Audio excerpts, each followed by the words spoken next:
Across the world, there are places that defy explanation. Villages frozen in time, like Skara Brae, where stone homes whisper stories of lives long past. Monolithic statues, like the Toltec Atlantean warriors, staring silently across centuries. Tiny artifacts like the Dolní Věstonice Figurine that hint at human creativity far older than history admits. Towering megaliths, rock carvings older than writing itself. Every site challenges what we think we know. Who built them? How did they achieve such feats without the tools we take for granted today? And what secrets are hidden? Every artifact tells a story. And as you uncover these secrets, make sure to subscribe. The Dolní Věstonice Figurine, Ice Age Ceramic Mystery. In the quiet hills of the Czech Republic lies one of the most fascinating archaeological discoveries of the Ice Age. At a site near the village of Dolní Věstonice, archaeologists uncovered something extraordinary. A tiny ceramic figurine, shaped like a woman, fired in a kiln more than 25,000 years ago. This object, known as the Dolní Věstonice Venus, is not only the oldest known ceramic artifact in the world, but also one of the most mysterious. It forces us to rethink the history of art, technology, and belief. The figurine is small, just a few inches tall, but its significance is enormous. It depicts a woman with exaggerated features, large hips, a pronounced belly, and prominent breasts. The face is not detailed, the arms are thin, and the head is small compared to the body. Many Venus figurines from the Ice Age share these characteristics, but the Dolní Věstonice figure is special because of the material. It is not carved from stone or bone, but made of clay that was shaped by human hands and then fired. This makes it the earliest known use of ceramic technology. Thousands of years before pottery became widespread, before farming and permanent villages, people living in harsh Ice Age environments had already discovered how to transform clay with fire. The choice of form raises many questions. Why did they make this figurine? Was it symbolic? Was it used in rituals, carried as a charm, or kept as a sacred object? Archaeologists believe it may have been connected to fertility, given the emphasis on reproductive features. In a time when survival was precarious, fertility of humans, animals, and plants would have been a central concern. The site of Dolní Věstonice itself is remarkable. Excavations have revealed the remains of huts made from mammoth bones, hearths used for fire, and tools crafted from flint and ivory. It was clearly a place where Ice Age hunters and gatherers lived, worked, and perhaps gathered for larger communal events. Among these remains, the Venus figurine stands out as an object of thought, creativity, and intention beyond simple survival. What makes the figurine even more mysterious is the discovery of fingerprints baked into the clay. These ancient prints are thought to have belonged to a young person, perhaps a child or teenager, who helped mold the figurine. Imagine that for a moment, 25,000 years ago, a young hand pressing into clay, leaving a trace that still survives today. It is one of the most direct human connections we can have with the distant past. The figurine itself was not an isolated object. Other similar figurines have been found across Europe, from France to Siberia, suggesting a widespread tradition of symbolic female figures during the Ice Age. Each region had its variations, but the themes were consistent: fertility, survival, and the central role of women in human communities. But why ceramics? Most Venus figurines were carved from stone, bone, or ivory, durable materials. Clay is fragile, difficult to work with, and requires controlled fire to harden. The decision to use clay shows knowledge of heat and transformation. It suggests experimentation, trial and error, and an early form of technology that would not become common again for thousands of years. This raises another question. Was the use of ceramics in Dolní Věstonice a unique invention, a localized experiment that never spread widely? Or were there other, undiscovered sites where similar practices took place? The figurine hints at possibilities far beyond what we currently know. When we think of Ice Age people, we often imagine them as focused entirely on survival, hunting, gathering, and staying warm in freezing climates. Yet the Dolní Věstonice Venus reminds us that they were also thinkers, creators, and dreamers. They made art. They invested time and effort into symbolic objects that had meaning beyond the immediate needs of life. This tells us that culture, belief, and imagination have always been part of what it means to be human. The figurine's exaggerated features are often interpreted as a focus on fertility. In times of scarcity, ensuring the continuation of life would have been paramount. A figurine emphasizing fertility may have been a form of prayer, a ritual object, or a symbol of hope, but it could also have had other meanings we can no longer access. Perhaps it represented a mother figure, a clan ancestor, or a spiritual being. Without writing, we are left only to speculate. The survival of the figurine is itself miraculous. Made of clay, it could easily have been broken, lost, or eroded over millennia. That it remained buried and preserved until modern archaeologists uncovered it is extraordinary. It allows us to hold in our hands something shaped by people who lived more than 25 millennia ago, and to see directly their artistry, their choices, their fingerprints. The site of Dolní Věstonice also revealed evidence of ritual practices, human burials, including the remains of a young woman buried with ceremonial items, suggest that this was more than a simple settlement. It was a place where people expressed beliefs about life, death, and the world beyond. The figurine fits into this context, reinforcing the idea that symbolism and ritual were central to Ice Age life. Archaeologists working at the site continue to find new details. Advanced techniques, such as microscopic analysis of the clay and 3D scanning of the figurine, reveal information about how it was shaped and fired. The clay was carefully selected, mixed with bone ash, and heated at controlled temperatures. This was not a simple accident of fire. It was intentional, skilled work. What is striking is that after Dolní Věstonice, ceramic technology largely disappears for thousands of years. It does not become widespread until much later, in the Neolithic, when farming communities began producing pottery. This makes the figurine even more of an anomaly. It is an outlier, a flash of innovation far ahead of its time.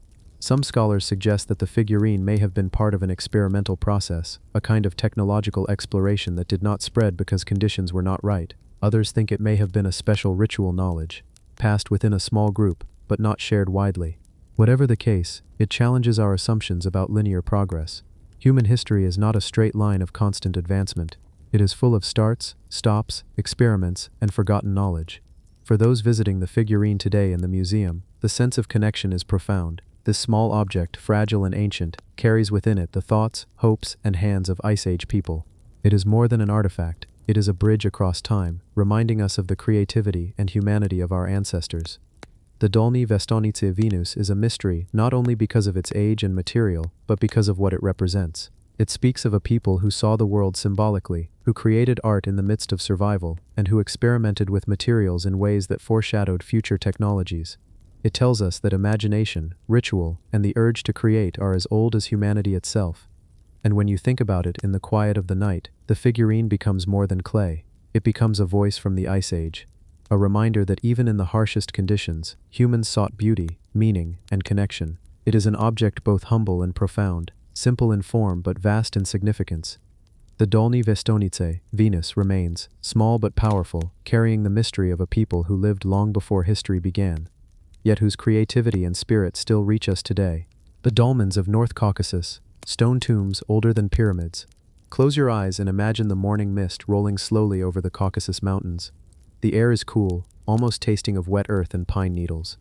The wind moves gently through the valleys, carrying whispers of time long past. And there, half hidden in the hills, rise the dolmens, stone chambers older than most civilizations we know, older than the pyramids of Egypt. Silent witnesses to countless centuries, they are heavy slabs of stone, placed with careful hands, standing firm while the world changes around them. Some stones are simple, others are carved with shallow grooves and circular holes, each shape deliberate, each placement intentional, though the meaning has long been lost to history. Step closer. Feel the earth beneath your feet, soft but firm. See the doorway, small and low, barely enough for a person to crawl through. It is a threshold between worlds, though which worlds we cannot say. Perhaps for the spirits to pass, perhaps for the living to leave offerings, perhaps for both. Thousands of these dolmens scatter across the North Caucasus. Some stand solitary on a ridge, facing the sunrise as if to greet each new day. Others form clusters in valleys, like small communities frozen in stone, each structure slightly different, but all part of a larger mysterious design, rectangular, round, with capstones that weigh many tons. The builders knew balance, knew precision. The stones were quarried, shaped, and moved over steep terrain, without wheels, without machinery, relying on strength, patience, and knowledge we can barely imagine. Imagine the community, together, hauling stone, setting it in place, day after day, season after season. Imagine the pride, the care, the reverence. Inside the dolmen, the air is cooler, darker. Bones have been found here, sometimes alone, sometimes layered over generations. Fragments of pottery, tiny beads, shards of woven cloth, all speak of rituals, remembrance, care. Every dolmen is a small sanctuary, every slab a testament, and yet no inscriptions, no written stories, only stone, shaping memory silently across the millennia. Imagine your fingers brushing the walls, smooth, cold, solid, carvings faintly etched, perhaps symbols of the sun, perhaps markings of seasons, perhaps something else. These marks are messages we cannot read, but we can feel their weight, their rhythm. Some dolmens align with the sunrise or sunset at particular times of the year. Solstices and equinoxes seem to guide their placement, perhaps a calendar in stone, a measure of time passed and seasons turned, perhaps an ancient way to honor cycles of life and death, light and shadow. Picture standing at dawn on a winter morning. A thin shaft of sunlight slides across the entrance, illuminating the interior in a perfect line. Time itself seems to pause.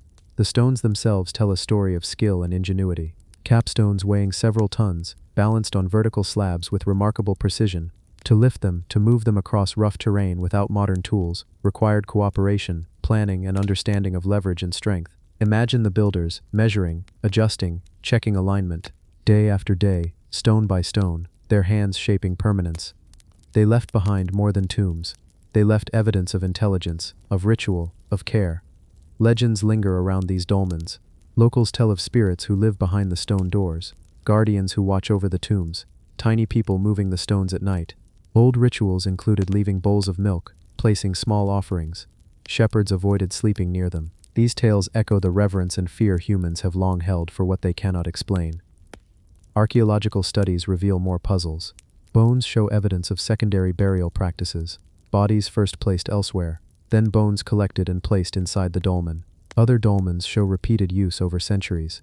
Layers of ash, beads, and fragments of textiles speak of generations returning to honor ancestors. Each dolmen is a slow accumulation of memory, each stone a record of human attention and devotion. The shapes of the dolmens vary: rectangular chambers, rounded forms, stacked walls. Some have antechambers or porches, places for offerings. Some align to the stars, some follow the paths of the sun. The builders understood geometry, balance, and astronomy in ways subtle and precise. They left us structures that endure despite centuries of weather, frost, erosion, and human neglect. The stones remain, patient, silent, immovable, and yet, questions remain. Who built these dolmens? Why here, in these valleys, on these hills? How did they move such massive stones without advanced tools? Did they have rituals we cannot reconstruct? Did they mark territories? Or were they purely for remembrance, creating homes for the dead that offered safety and dignity beyond life? We may never know. Imagine entering a dolmen. Crawl slowly through the small opening. The air is cool, still, fragrant with earth and stone. Shadows hug the walls. Carved lines catch the light faintly. Your hands brush fragments of pottery, small beads, ashes. You feel the weight of centuries pressing gently against your skin. This is a sacred place, a quiet place, a place of connection across time. Outside, the hills stretch endlessly, valleys hidden by mist. Rivers move quietly. Each dolmen is a dot in this vast landscape, a testament to lives once lived, to hands once skilled, to minds that measured, and planned, and revered. They are older than pyramids, yet they carry a subtle elegance, not grandiose, but profound. Each stone whispers patience, each alignment whispers care, and in the quiet, you can almost hear the builders, long gone, leaving behind their small rooms of stone. So tonight, as the wind stirs softly and the mountains breathe around you, remember the dolmens, remember the mystery. Walk slowly in your imagination, among the slabs and chambers. Feel the rhythm of human intention, the careful placement, the reverence for life and death, for memory and stone. Let the silence envelop you. Let the stones speak in their quiet, enduring language. And know that some mysteries, even thousands of years old, still wait patiently to be understood. The dolmens of North Caucasus remain, silent, strong, timeless, a message from hands that are long gone, a story written in stone that asks nothing but attention, patience, and wonder. And if you listen carefully, you may just feel the echo of that ancient presence, brushing against your mind, gentle as the morning mist. The mystery of Skara Brae, Stone Age village, frozen in time. Skara Brae is a remarkable archaeological site on the Orkney Islands of Scotland. Imagine walking along a windswept coastline where the waves crash gently against rugged cliffs. Here long ago, a community of people lived in small stone houses that were built to withstand the harsh northern climate. This village is not just old, it is incredibly well preserved. Its structures have survived for over 5,000 years, offering us a window into the lives of Stone Age people. The village was accidentally discovered in 1850 after a storm removed layers of earth and sand, revealing stone foundations that had been buried for centuries. What emerged was astonishing. The site consists of several homes made entirely of stone. There are stone walls, beds, and even cupboards carved directly into the walls. Each house is connected by narrow passageways, allowing for movement between buildings, while providing shelter from the strong winds and cold temperatures common in this part of Scotland. Walking through Skara Brae, it is easy to imagine daily life. Families would gather around the central hearth to prepare food and keep warm. Tools made from bone, antler, and stone were used for hunting, cooking, and crafting. Pottery fragments found on site suggest they stored food and water carefully. The layout of the village shows a high degree of organization, even for a society that existed thousands of years before writing and complex technology. One of the most intriguing aspects of Skara Brae is the furniture. Stone beds are built into the walls, with raised platforms to keep inhabitants off the cold floor. There are storage spaces carved into the walls and shelves for keeping tools and other items. Some of the homes have multiple rooms, suggesting that families or extended groups live together. It is a level of architectural planning that is unexpected for people living at this time. The discovery of small carved stone balls at Skara Brae has puzzled archaeologists for years. They are perfectly round, smooth, and finely crafted, yet their exact purpose is unknown. Some believe they were used for ceremonial purposes, others think they were practical tools, and some even suggest they were toys. Regardless, they are a testament to the skill and creativity of the people who lived here. Life in Skara Brae was not easy. The Orkney Islands are exposed to harsh winds, limited sunlight during winter, and relatively poor soil for farming. The inhabitants relied on a combination of hunting, fishing, and gathering to survive. Evidence shows they domesticated some animals and grew crops to supplement their diet. Even in challenging conditions, they created a community with clear social structures, durable housing, and practical solutions for everyday problems. The village was eventually abandoned. Archaeologists are not entirely sure why. Some suggest climate change may have made living there increasingly difficult. Others think resources could have become scarce, or disease may have forced the community to relocate. Whatever the reason, the site remained remarkably intact, preserved by the sands and soils that had hidden it for centuries. Visiting Skara Brae today, you can sense the continuity of human experience.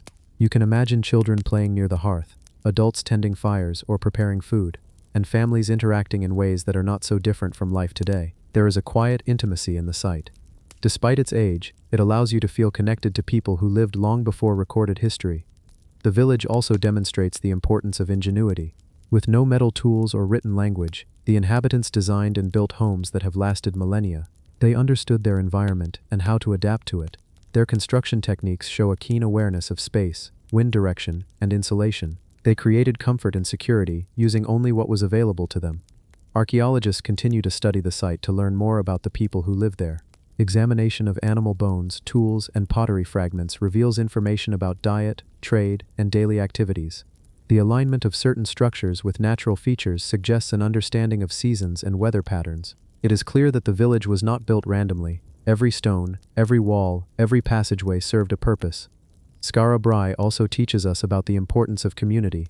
The homes are closely clustered, and the passageways connect them in a way that encourages interaction.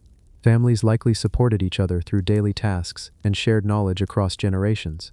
This cooperation may have been essential for surviving in such a challenging environment. The level of preservation at Skara Brae is remarkable. Because the site was buried under sand for centuries, it avoided much of the erosion and destruction that affected other Stone Age settlements. As a result, we can see details that would otherwise be lost. Stone beds, cupboards, hearths, and even the subtle wear on stones that indicates how people used them. Imagining life in Skara Brae helps us appreciate the continuity of human creativity. These people lived, worked, and played in ways that are recognizable even today. Their homes were functional, their tools were practical, and their community was carefully organized. Yet they also left behind mysteries, like the carved stone balls and the reason for the village's abandonment. The Orkney Islands themselves would have shaped life at Skara Brae. The cold winds, rocky terrain, and proximity to the sea influenced how homes were built and how people organized their daily activities. Fishing and hunting were essential, as was gathering wild plants. The inhabitants knew their environment intimately and adapted to it in intelligent ways. Ultimately, Skara Brae is more than a set of ruins. It is a testament to human ingenuity, adaptation, and resilience. It reminds us that even in the most challenging conditions, people can create structures and communities that last far longer than expected. It is a village frozen in time, but one that continues to teach us about life thousands of years ago. Walking through the site, observing the stone walls and hearths, you feel a connection across millennia. You realize that human curiosity, problem-solving, and care for community are not modern inventions. They have always been part of our story. Skara Brae offers a quiet, reflective experience. It encourages patience, observation, and appreciation for the ingenuity of our ancestors. And in that quiet, one can almost hear the echoes of lifelong past, the laughter of children, the conversation of families, and the steady work of people who built homes to last. Skara Brae remains, silent but speaking, a reminder that the past is never truly gone and that the human story is long, rich, and full of wonder. The mustatiles of Arabia. Massive prehistoric stone rectangles. Scattered across the deserts of northern Arabia, in the vast emptiness of Saudi Arabia, lie structures that have puzzled archaeologists for decades. From above they appear as simple, elongated rectangles of stone, stretching hundreds of meters across the landscape. These are the mustatiles, some of the oldest known monumental structures in the region, built more than 7,000 years ago. At first glance, a mustatile might look unremarkable, stone walls forming long, narrow rectangles. But the more you observe, the stranger and more intriguing they become. Many of these rectangles have a platform or a mound at one end, built with larger stones. Others contain smaller enclosures. There are no carvings, no inscriptions, no obvious indications of their purpose, and yet they were clearly made with intention. The construction is impressive. Stones, sometimes weighing hundreds of kilograms, were transported across the desert without the aid of modern tools, vehicles, or even draft animals. The walls are low, but they extend for hundreds of meters, forming precise lines that are astonishingly straight. This suggests that the builders had a clear plan and purpose, even if that purpose remains hidden to us today. Archaeologists have theorized that mustatiles were ritual structures, perhaps ceremonial sites, places for gatherings, or sites for religious offerings. Some stones found within the enclosures appear to have been deliberately arranged, and in a few, evidence of animal sacrifices has been discovered. This points to the possibility that the mustatiles were sacred spaces, central to the spiritual life of the communities that built them. It is easy to underestimate the scale of these structures. A single mustatile can measure over 600 meters in length. Imagine walking along its walls, the desert stretching endlessly in every direction. The effort required to move the stones, plan the layout, and construct these enclosures is staggering, especially for a society that lived in a harsh, arid environment, relying on hunting, gathering, and early pastoralism. The age of these structures makes them even more remarkable. Radiocarbon dating suggests that many mustatiles were built between 7,000 and 9,000 years ago, at a time when agriculture was only beginning to develop in parts of the world. This places them earlier than the Egyptian pyramids, and contemporary with the earliest known Neolithic settlements. These were not people with advanced tools or engineering knowledge as we understand it today. They were early humans, yet capable of monumental architecture. Walking through the desert and encountering a mustatile, you can almost feel the intentions of its builders. Why were these rectangles built in this particular location? Many are aligned along sight lines, sometimes oriented towards water sources, hills, or other natural landmarks. Perhaps these alignments were meaningful, guiding rituals or marking territories. Or perhaps they reflected celestial observations. Some scholars have suggested that certain mustatiles align with sunrise or sunset at particular times of the year, hinting at a knowledge of the solar cycle, even if rudimentary. The simplicity of the rectangles is deceptive. Inside, some mustatiles reveal more complexity. Stones arranged in patterns, small enclosures at one end, sometimes with depressions that might have held offerings. It's tempting to imagine the ceremonies that took place here, groups of people gathering in the desert, chanting or performing rituals, perhaps to ensure the survival of their herds, the fertility of their land, or the favor of unseen spirits. There is also the question of why these structures were eventually abandoned. Over millennia, many were buried under shifting sands. Some may have been deliberately filled in after their use ended, and yet, they survive as quiet monuments to human determination and the desire to leave a mark. In a place where wind and sand erase almost everything, the mustatiles endure. They are silent witnesses to lives long past, telling us that even in the harshest conditions, humans sought meaning, order, and ritual. The scale of collaboration required to build a mustatile is another mystery. Early societies were small, scattered groups. How did they coordinate hundreds of people to transport stones, plan layouts, and construct enclosures? This suggests social organization far beyond what one might expect from hunter-gatherer or early pastoral communities. Leadership, planning, and shared purpose must have been essential. Archaeologists continue to study these structures to understand more about the people who built them. Stone tools, animal bones, and charcoal fragments provide clues about their diet, rituals, and way of life. But the lack of written records means that much about the mustatiles remains speculative. Every new discovery raises more questions than answers. One of the most striking features is the consistency of the mustatiles. Across hundreds of kilometers from northern Saudi Arabia to Jordan, these rectangular enclosures share similar characteristics. Long, narrow rectangles with platforms or mounds at one end. This repetition suggests a shared culture or belief system, perhaps a network of communities connected by ritual practices. It's remarkable to think that thousands of years ago, people in this vast desert were working with a common vision, leaving behind structures that still speak to us today. Some mustatiles have recently revealed evidence of fire pits and animal remains, supporting the idea that they were places of ritual feasting or ceremonial offerings. The animals were often domesticated, such as cattle or goats, which hints at early pastoral practices. The connection between daily survival and spiritual practice becomes clear here. These structures were more than stone rectangles, they were central to the rhythm of life, blending the practical with the sacred. Imagining a mustatile in use, one can picture a desert dawn. Light spills across the stone walls, shadows stretch across the sand. People gather, voices low, tending fires, arranging offerings, performing rituals that have been lost to time. It is quiet, but it carries the weight of meaning and purpose. The builders may have had no writing, no written history, yet they left behind evidence of deep thought, intention, and care. The mustatiles remind us of the universality of human behavior. Across continents and millennia, people have sought to create, to leave a mark, to understand the world through ritual and construction. The desert may seem empty today, but thousands of years ago it was alive with human activity, ingenuity, and belief. Even now, when archaeologists study the site, they are struck by the mystery. The mustatiles are simple in form, yet the logistics, planning, and cultural significance are complex. Every stone moved, every rectangle aligned, speaks to an ancient human desire to structure the world, to give meaning to life, and to create something lasting. As we stand in the modern desert, surrounded by sand, wind, and these massive stone rectangles, it is easy to feel small, and yet we are connected to these ancient builders. Their intentions, their creativity, and their dedication resonate across time. The mustatiles endure, silent, mysterious, and humbling, a testament to human ingenuity and the enduring power of ritual. The Hittite lion gates, forgotten empire's guardians. In the rugged lands of central Anatolia, in what is today modern Turkey, once stood the heart of a powerful and mysterious empire, the Hittites.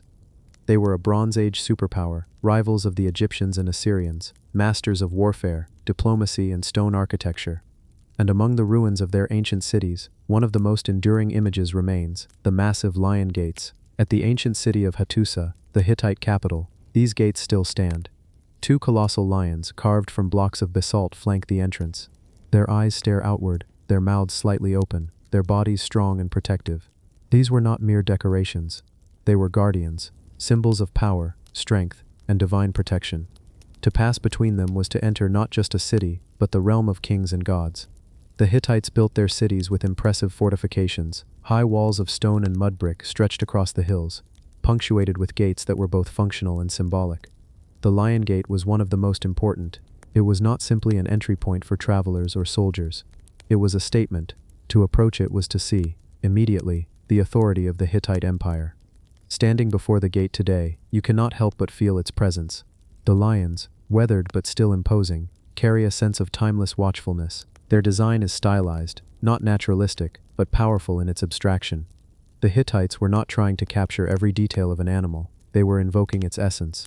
The lion, in their world, was the embodiment of power, protection, and divine force. For the Hittites, lions were more than animals. They were connected to gods, particularly to the storm god Teshub, one of the chief deities in their pantheon. Lions were associated with the untamed forces of nature, with battle, and with divine guardianship. To place them at the entrance of a city was to place the protection of the gods over its people. The gates also served a psychological function. Imagine arriving at Hattusa in the late Bronze Age. You would climb steep roads, surrounded by massive fortifications. And then, looming before you, were the carved lions. For a visitor, it was both awe-inspiring and intimidating. For enemies, it was a warning.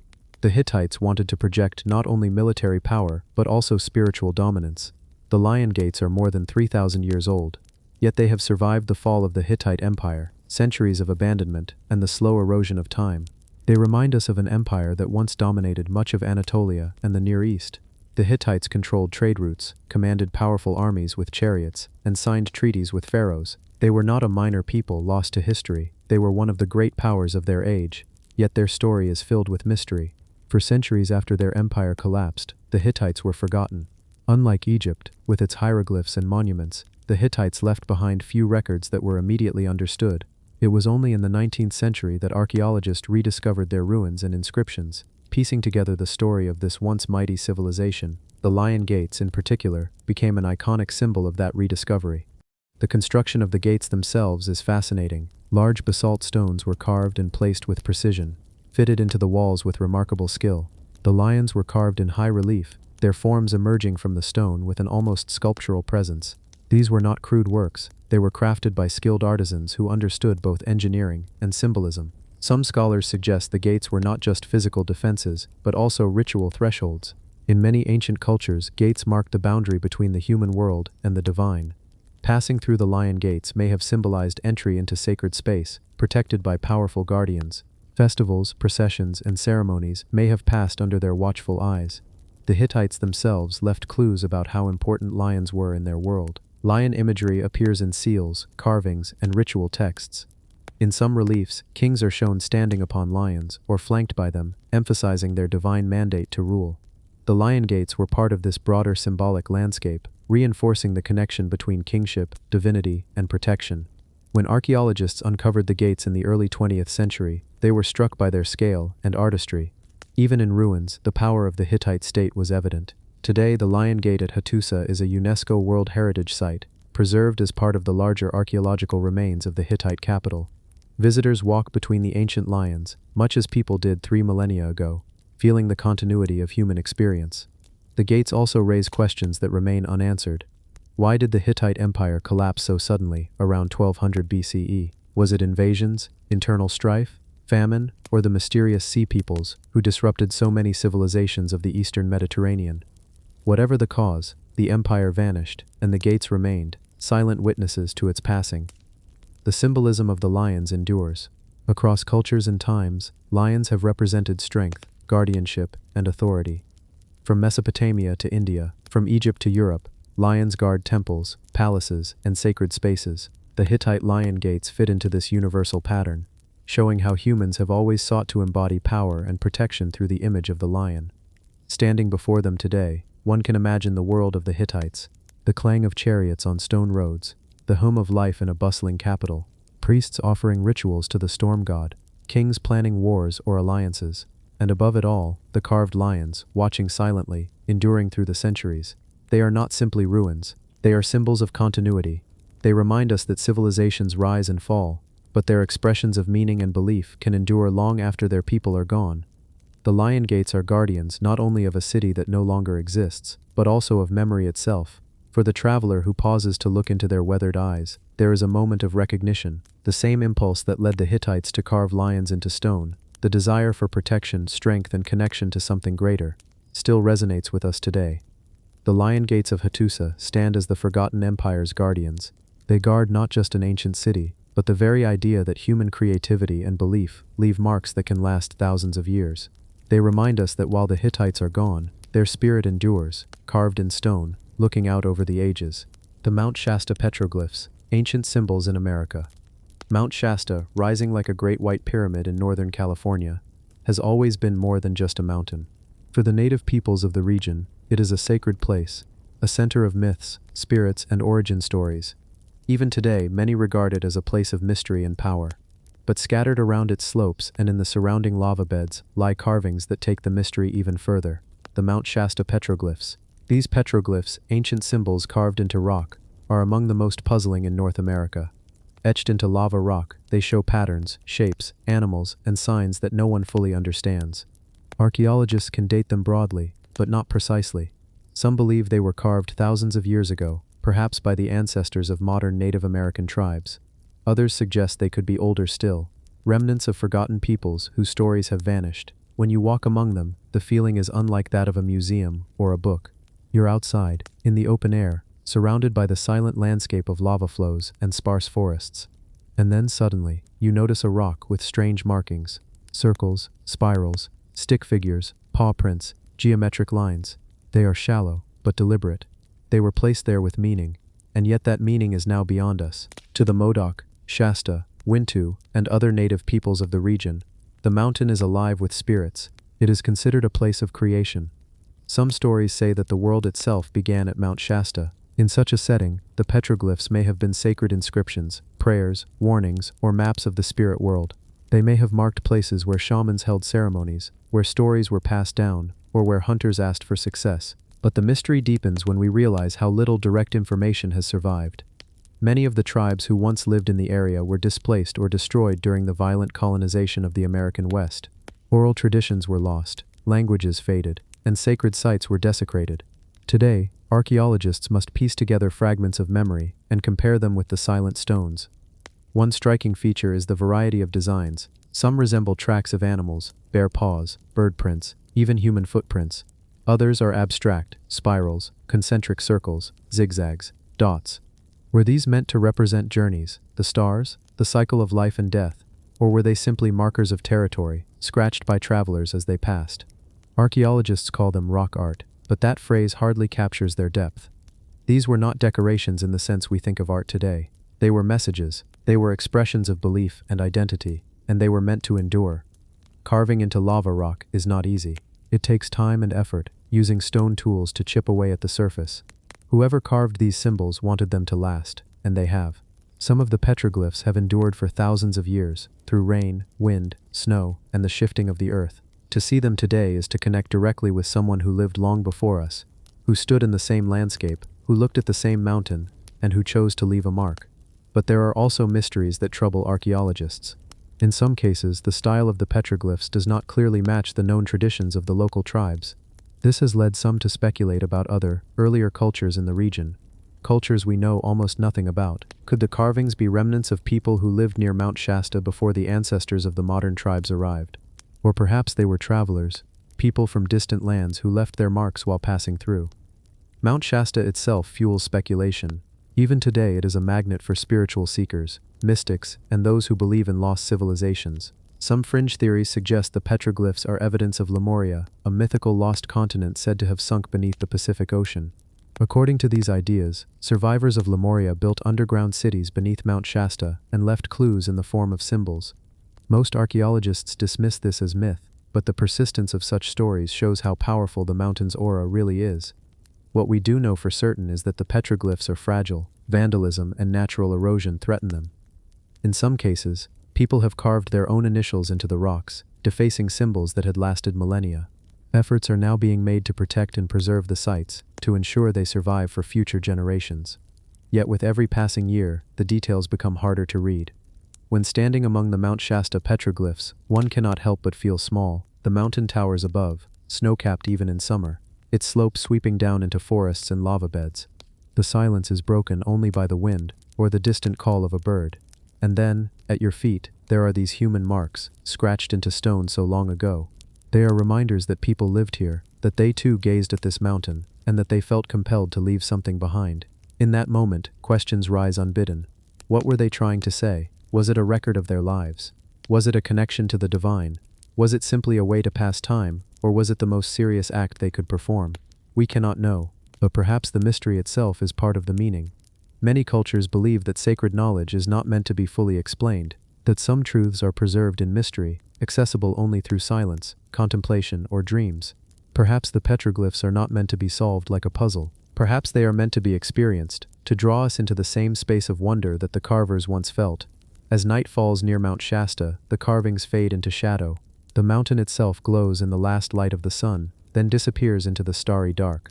Somewhere in the silence, the stones hold their secrets. They wait, as they always have, for the curious eye, the thoughtful visitor, the dreamer willing to wonder. The Mount Shasta petroglyphs remain ancient symbols in America, silent, enduring, and mysterious. Guardians of stories that no one alive remembers, yet that still speak to us in ways words cannot. The Archaeological temples, megaliths of Malta. On the sun-drenched island of Malta, surrounded by the deep blue Mediterranean Sea, stand some of the oldest freestanding structures in the world. Long before the pyramids of Giza were built, before Stonehenge was raised in the English countryside, people here were already moving massive stones and arranging them into temples. One of the most extraordinary of these is Hagar Kim. From a distance, Hagar Kim looks like a cluster of weathered boulders resting on a ridge above the sea. But as you walk closer, you realize that these stones were not placed here by accident. They were cut, shaped, and deliberately arranged by human hands, thousands of years ago. Some are so massive that it is hard to believe people without metal tools or the wheel could have moved them. The largest stone at Hagar Kim weighs more than 20 tons. Step inside, and you feel as if you've entered a world between the human and the divine. The stones form chambers, passageways, and altars. Light spills in through carefully chosen openings. There are curved walls that almost seem to embrace you, and doorways cut in shapes that make you pause and wonder. It doesn't feel like a simple shelter. It feels like a place meant for ritual. Archaeologists estimate that Hagar Kim was built around 3600 BCE, which makes it more than 5,000 years old. That's older than most of recorded history. And yet, it is surprisingly sophisticated. The builders knew how to cut limestone blocks with precision. They knew how to transport them across the land. They understood balance, weight, and space. But more than that, they understood symbolism. One of the most fascinating things about Hagar Kim is how it seems to align with the heavens. On the day of the summer solstice, sunlight passes directly through one of the temple's doorways and strikes a stone slab inside. The builders clearly had an interest in the cycles of the sun, the rhythms of the seasons, and perhaps the connection between earthly life and cosmic order. But Hagar Kim is not just a single building. It is part of a whole network of megalithic temples spread across Malta and its sister island, Gozo. Together they form one of the greatest archaeological treasures in Europe. And yet, outside of the archaeology world, many people have never heard of them. Inside the temple, archaeologists have found altars, statues, and carved stone features that suggest rituals of fertility and life. Some statues are of corpulent, wide-hipped figures often referred to as fat ladies.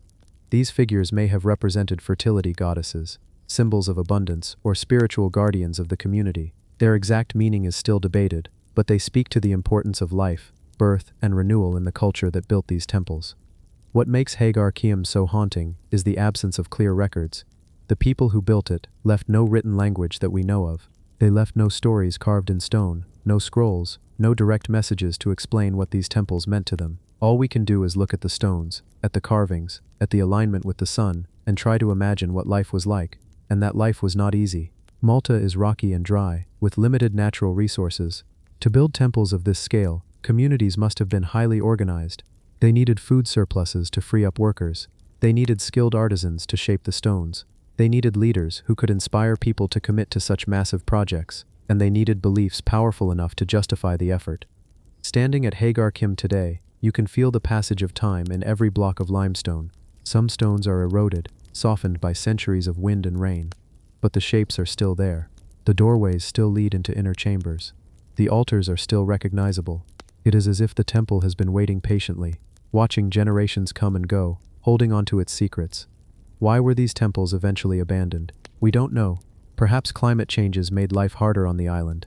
Perhaps the society that built them collapsed or was replaced by others. Perhaps new beliefs made the old temples irrelevant. Whatever the reason, they were left behind, buried slowly by earth and time, until archaeologists uncovered them again in the 19th century. Today, Hagar Kim is protected by a large tent-like shelter that shields it from the elements. Visitors walk along wooden paths, gazing up at the immense stones, imagining the hands that once placed them. For some, it feels like a connection to ancestors long forgotten. For others, it is a reminder of how fragile human achievements are, even the ones built in stone. There is a quiet beauty here.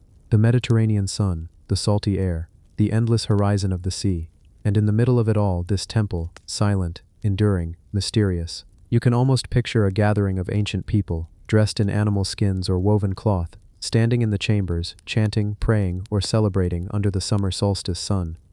Hagar Kim is a reminder that human beings, even in the Stone Age, were not simply struggling to survive. They were reaching for meaning.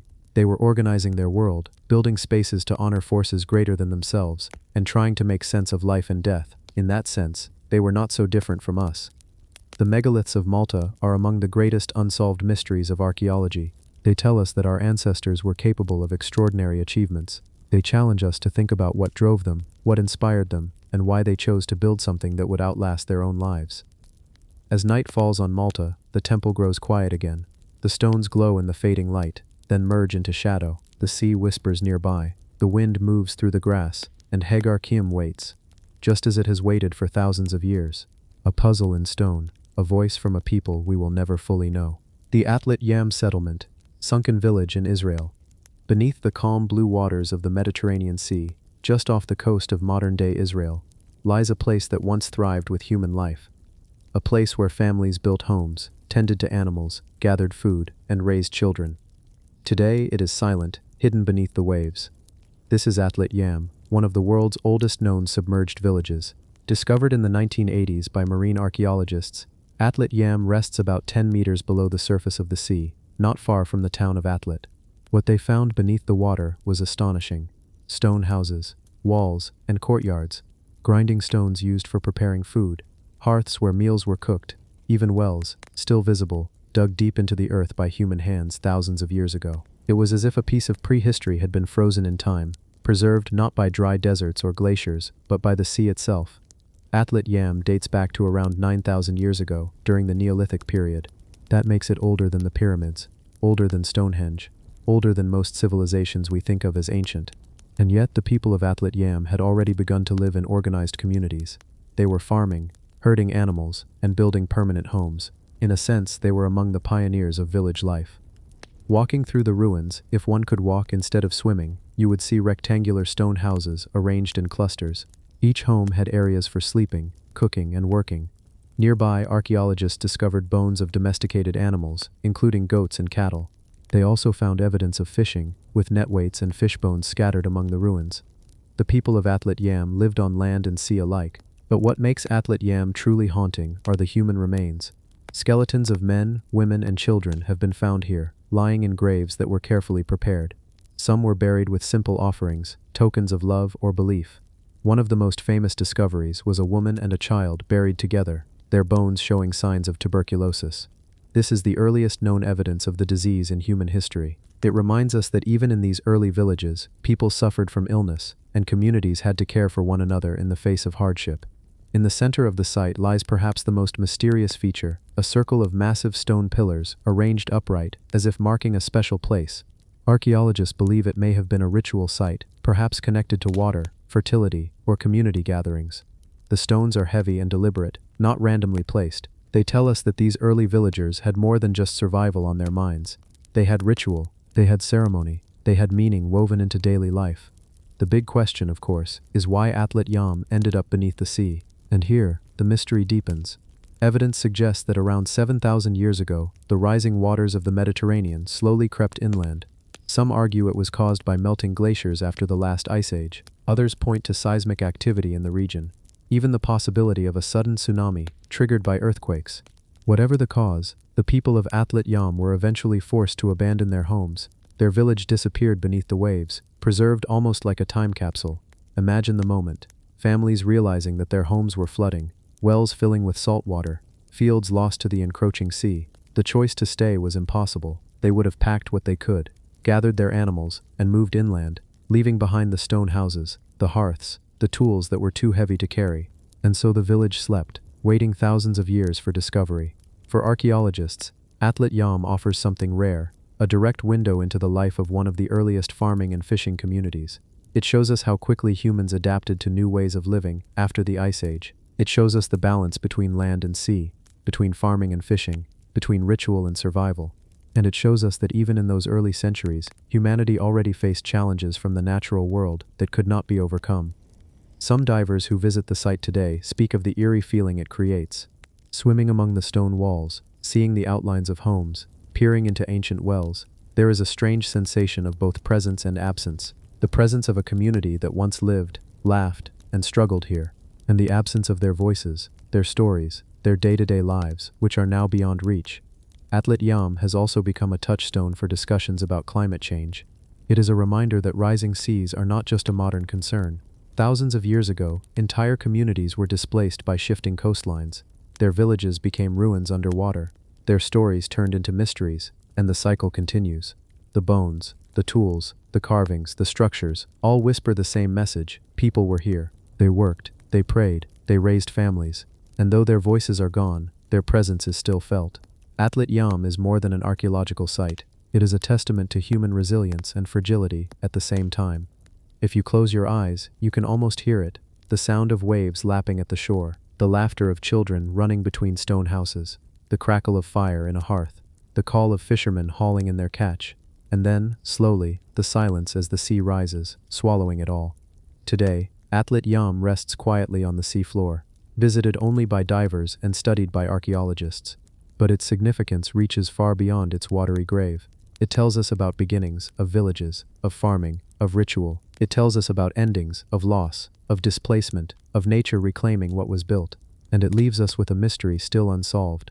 What was it truly like to live in this sunken village, so many thousands of years ago? Atlit Yam is gone, but it is not forgotten. The stones remain, the skeletons remain, the questions remain. A silent village beneath the sea, waiting for us to remember and to wonder. The Toltec Atlantean statues, giant stone warriors. High on a plateau in central Mexico, surrounded by rolling hills and open skies, stands a group of stone figures that are as imposing today as they must have been 1,000 years ago. They are known as the Atlantean statues of Tula, carved by the Toltec civilization, and they have watched silently over the land for centuries. When you first see them, rising more than 15 feet into the air, you immediately sense their power. 4 massive warriors, carved from stone, standing side by side on the platform of an ancient pyramid. They wear helmets, breastplates, and carry weapons, their stone faces fixed in eternal vigilance. These are not ordinary statues, they are guardians, symbols of strength and authority, and to this day they remain one of the great unsolved mysteries of Mesoamerican archaeology. The Toltecs ruled in central Mexico from around the 10th to the 12th century CE, long before the rise of the Aztec Empire. Their capital city, Tula, was once filled with temples, pyramids, ball courts, and palaces. At its height it was home to tens of thousands of people, a hub of culture and religion. The Atlantean statues stood at the very heart of this city, atop the temple of Tlahuizcalpantecutli, the temple of the morning star. Each statue is carved in the form of a warrior. You can see the details in their helmets, their chest armor, the weapons they hold. Some carry atlatls, spear throwers used in battle. Others are decorated with butterfly-shaped emblems, a common Toltec symbol of transformation and power. Even in stone, they look ready for war, ready to protect their city and their people. But here is the mystery. Were these statues meant to represent actual Toltec warriors? Were they depictions of gods? Or were they something in between? Mythical guardians that blurred the line between human and divine? Archaeologists still debate this. Their size and placement suggest they were far more than simple decorations. To climb the pyramid at Tula and be greeted by these towering figures must have been overwhelming, even intimidating. It was a clear statement of power, and yet, despite their strength, the Toltec civilization eventually declined. Tula was abandoned, its temples left to crumble. The Atlantean warriors remained, standing in silence over an empty city. By the time the Aztecs rose to power centuries later, they looked upon these statues with awe. To them, the Toltecs were legendary ancestors, master builders, and wise teachers. The Aztecs even borrowed much of their culture, mythology, and political systems from the memory of the Toltecs. And so the Atlantean statues became not only relics of one civilization, but symbols of continuity for another. Standing before the statues today, you can still feel the weight of their presence. Their eyes do not blink. Their expressions are stern, almost otherworldly. They do not seem like mere sculptures. They seem alive, frozen in time, guardians who will never step down. The details carved into their stone bodies raise further questions. Some researchers note that parts of their equipment resemble technology not usually associated with the ancient Toltecs. Their weapons look like atlatls, yes, but some carvings appear to show objects that resemble modern gear, belts, pouches, even something that could be interpreted as a breathing apparatus. Fringe theorists have gone so far as to suggest that the statues are depictions of ancient astronauts or beings from another world. Most archaeologists dismiss this, pointing out that all of the elements can be explained within Toltec culture. But the resemblance has fueled endless speculation. What we can say with certainty is that the statues embodied Toltec ideals of warfare, sacrifice, and divine order. The Toltecs, like many Mesoamerican cultures, believed that human existence was intertwined with the cosmos. The gods required offerings, sometimes even blood, to keep the sun moving and the world in balance. Warriors played a central role in this worldview. They were not only defenders of the city, but also providers of captives for ritual sacrifice. In that sense, these stone warriors were eternal reminders of the sacred duty of war. Imagine climbing the pyramid at Tula 1,000 years ago. The sun blazing overhead, the wide plaza below filled with people. Priests chanting, warriors assembling, smoke rising from incense burners, and at the top these towering figures looking down upon it all. For the Toltecs, this was the center of the universe, the place where heaven and earth met, guarded by warriors who never slept. Yet the statues are not only about intimidation, there is artistry in them as well. Their proportions are carefully balanced. Their faces are calm, not angry. Their poses are firm, but not aggressive. They exude a sense of order, discipline, and permanence. Whoever carved them understood not only the physical demands of working with stone but also the psychological effect of monumental art. When Tula eventually fell, perhaps due to drought, conflict, or political upheaval, the statues remained. For centuries they watched over an empty city, their meaning slowly fading from memory. When Spanish explorers arrived in Mexico in the 16th century, they heard legends of the Toltecs, but did not fully understand what these ancient ruins represented. It was only in the 19th and 20th centuries that archaeologists began to excavate Tula and study its monuments in detail. Today, the Atlantean statues are among the most iconic images of pre-Columbian Mexico. Tourists travel from around the world to see them. Standing on their platform against the backdrop of the Mexican sky, scholars continue to study their meaning, their symbolism, their construction, and storytellers, dreamers, and mystics continue to imagine what secrets they might hold. Are they simple monuments to human warriors? Are they depictions of gods who once demanded blood and fire? Or are they something else, symbols that carry layers of meaning, both earthly and cosmic, that we may never fully understand? At night, when the site is quiet, the statues are even more imposing. Their dark silhouettes rise against the stars, as if they themselves are keeping watch over the heavens. The city below is gone, the people who built them are gone, but the guardians remain, silent, unyielding, eternal. The Toltec Atlantean statues remind us that civilizations may rise and fall, but some creations endure. They are more than stone. They are memory carved into rock. They are guardians of a forgotten empire. They are mysteries that stand tall, asking us to look, to wonder, and to listen. The Lost Library of Ashurbanipal, Tablets of Forgotten Knowledge. In the ruins of Nineveh, the once great capital of the Assyrian Empire, archaeologists uncovered something extraordinary. Not gold, not weapons, not statues of kings, but a library. A collection of clay tablets, inscribed with cuneiform script, carefully catalogued and preserved. It is known today as the Library of Ashurbanipal, and it is one of the most remarkable discoveries of the ancient world. Imagine that for a moment. A library, created almost 2,700 years ago, in the 7th century BCE, a time when much of the world lived in small villages, when iron was still a relatively new invention, when paper as we know it did not even exist. And yet in Assyria, there was a king who gathered knowledge from across Mesopotamia, storing it not on paper or parchment, but on tablets of clay.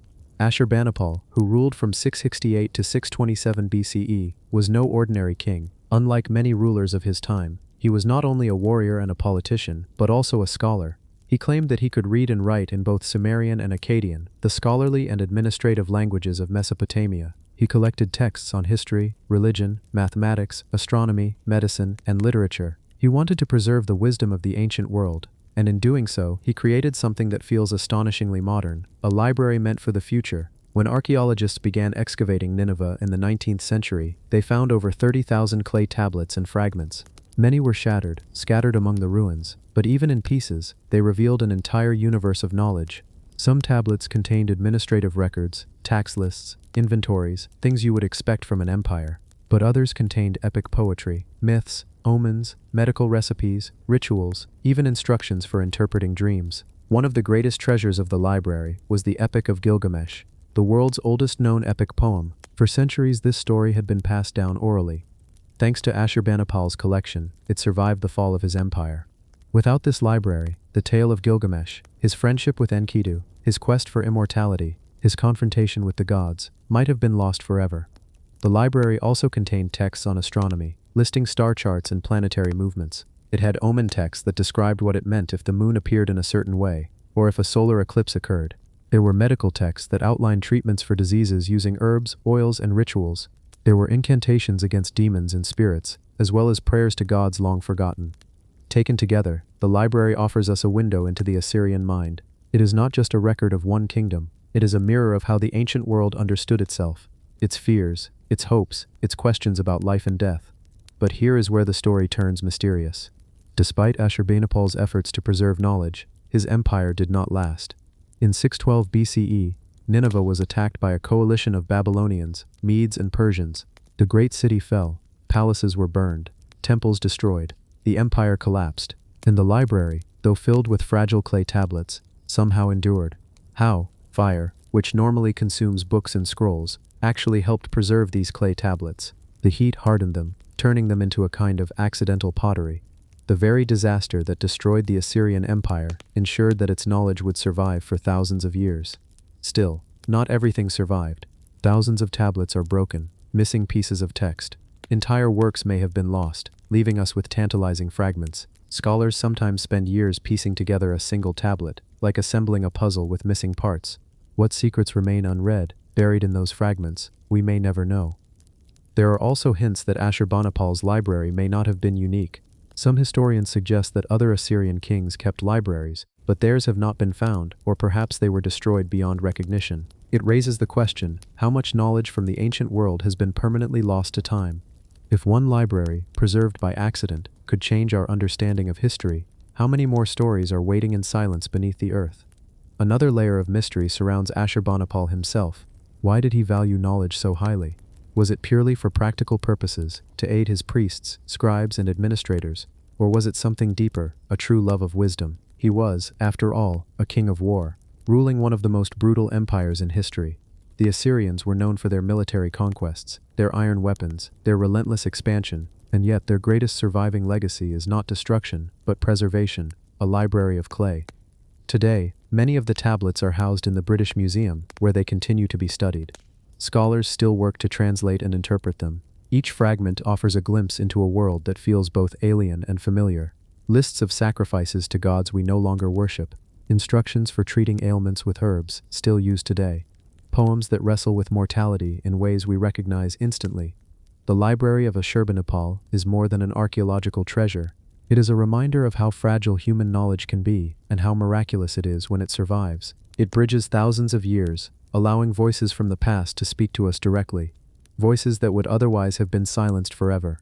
At night, if you imagine yourself in the ruins of Nineveh, among the broken stones and silent walls, you can almost hear the whispers of those tablets, the scratching of a scribe's stylus, the chant of a priest reciting from an omen text, the rhythm of an epic poem read aloud to a king who believed that words had power, not only in the present but in the future. Perhaps that was Ashurbanipal's true vision, that his library would outlast his empire, that while armies and palaces crumble, knowledge might endure. And in a way he was right. His empire is gone, his city is a ruin, but his library remains, and with it, the memory of a world that still has much to teach us. The Nuraghe Towers of Sardinia, builders still unknown. If you travel to the island of Sardinia, off the coast of Italy, you will find yourself surrounded by a mystery that rises from the landscape in the form of stone towers.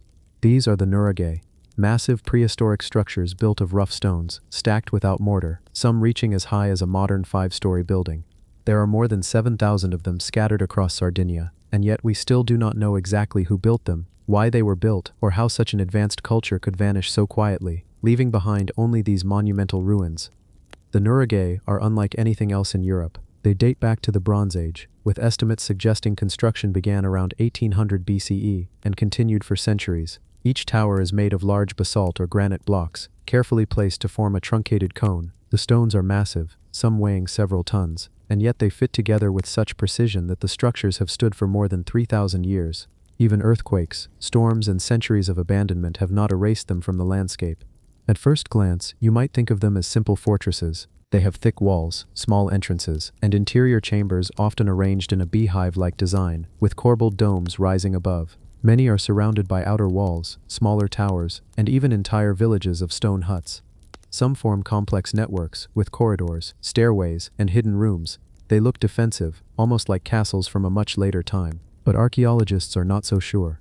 The truth is, we do not know the real purpose of the Nuraghe. Some believe they were built as fortresses, to protect communities during times of conflict.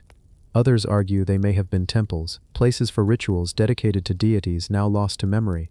There are suggestions that they were symbols of power, built by chieftains or tribal leaders to assert dominance. And some researchers think they might even have served astronomical purposes, aligned with the stars or solstices, a kind of prehistoric observatory. The people who built them are today referred to as the Nuragic civilization. Yet, strangely, we know almost nothing about them. They left behind no written records, no clear art, and no monuments that identify kings, rulers, or gods. All we have are the towers, fragments of pottery, bronze figurines, and scattered remains of their settlements. It is as though they lived, thrived, and then disappeared, leaving us only silent stones to guess their story. One of the most intriguing aspects of the Nuraghe is the sheer scale of their construction. Building one tower would have required an immense amount of labor, organization, and engineering knowledge. To move the stones, lift them into place, and construct domes without mortar would have taken generations of expertise. And yet, there are thousands of them. This was not the work of a single village or tribe. It suggests an entire culture dedicated to these structures, with a shared vision and purpose we still cannot decode. When you walk among the ruins today, you feel the weight of that mystery.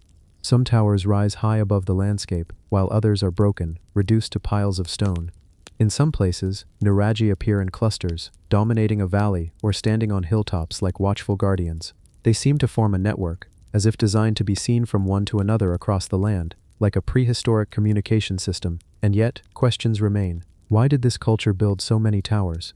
Why invest so much effort in structures that, to our eyes, do not serve a clear function? Were they built for defense, religion, or something else entirely?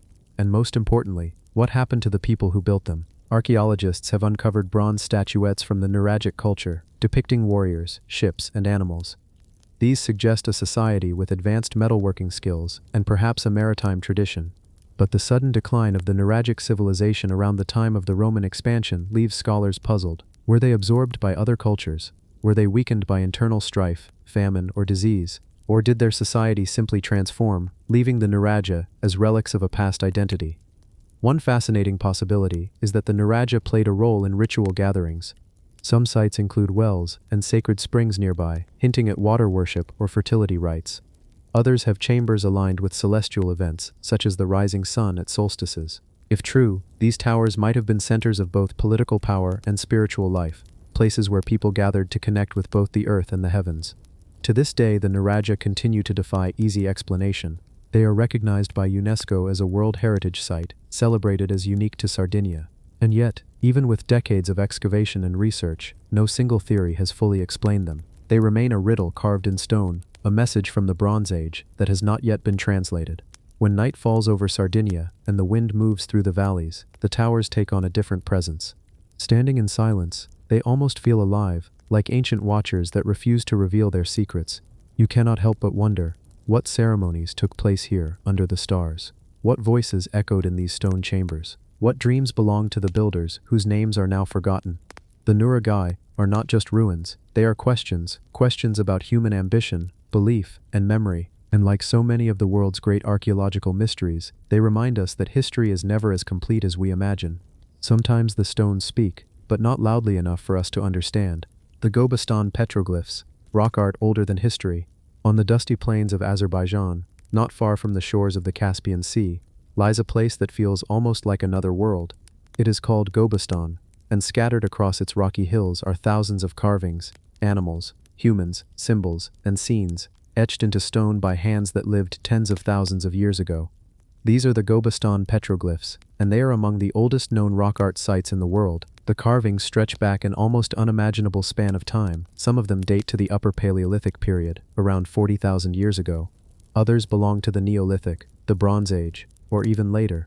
It is not one culture that carved them, but many, across millennia, each generation adding its mark to the same stones.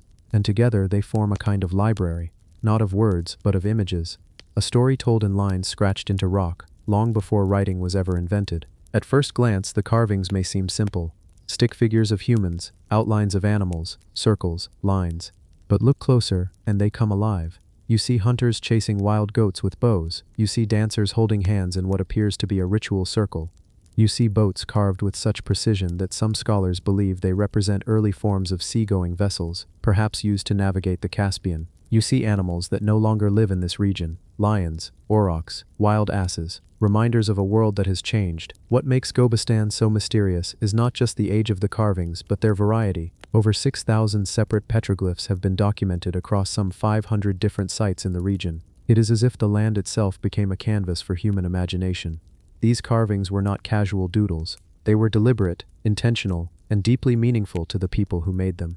But what exactly did they mean? That remains the great question. Some scholars interpret the dancing figures as part of fertility rituals, meant to bring abundance to the community.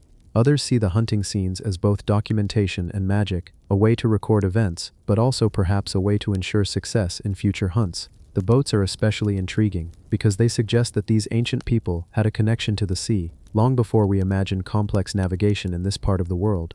There are also more abstract shapes, circles, spirals, and lines, that seem symbolic, Were they maps, calendars, or simply expressions of human creativity? Without a written key, we can only guess. What is certain is that Gobestan was more than just a random gathering of carvings. The site was a settlement. Archaeologists have found evidence of dwellings, hearths, and even primitive musical instruments. One of the rocks, when struck, produces a deep, resonant sound like a drum. It has been nicknamed the gavel dash, or tambourine stone, and it suggests that music and ritual were part of life here as well.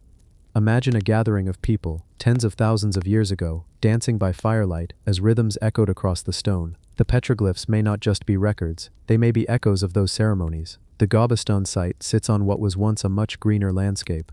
Today it is arid, but thousands of years ago the region was rich with rivers, lakes, and herds of wild animals. It was a place where humans could thrive, hunt, gather, and later herd and farm. Perhaps that is why the petroglyphs are so numerous here. It was a crossroads, a place where communities returned again and again, leaving their stories on the rocks. But here lies the mystery. For all the carvings, we still cannot fully decode the minds behind them. Why did they choose these images? Why in this particular place? Did they believe the rocks held spiritual power, acting as a bridge between humans and gods? Did they see the carvings as a way to speak to the future, to those who would come after? Or were they simply sharing moments of life, hunting, dancing, traveling, the way we might take photographs today? Even more puzzling is how similar some of Gobestan's carvings are to rock art found in other parts of the world. The boats, for instance, resemble carvings in Scandinavia made thousands of years later. The dancing figures echo rock art in Africa. Is this coincidence, or does it suggest a kind of shared human imagination spread across cultures and continents? Some researchers have even proposed that Gobestan might have been part of wider prehistoric migration routes where ideas and symbols traveled as people moved. In 2007, Gobestan was declared a UNESCO World Heritage Site, recognized as one of the most important records of early human creativity. And yet, walking through it today, you feel less like you are in a museum and more like you are standing in a sacred place. The carvings, weathered but still clear, seem to vibrate with a strange energy. The silence of the rocks is heavy, but not empty.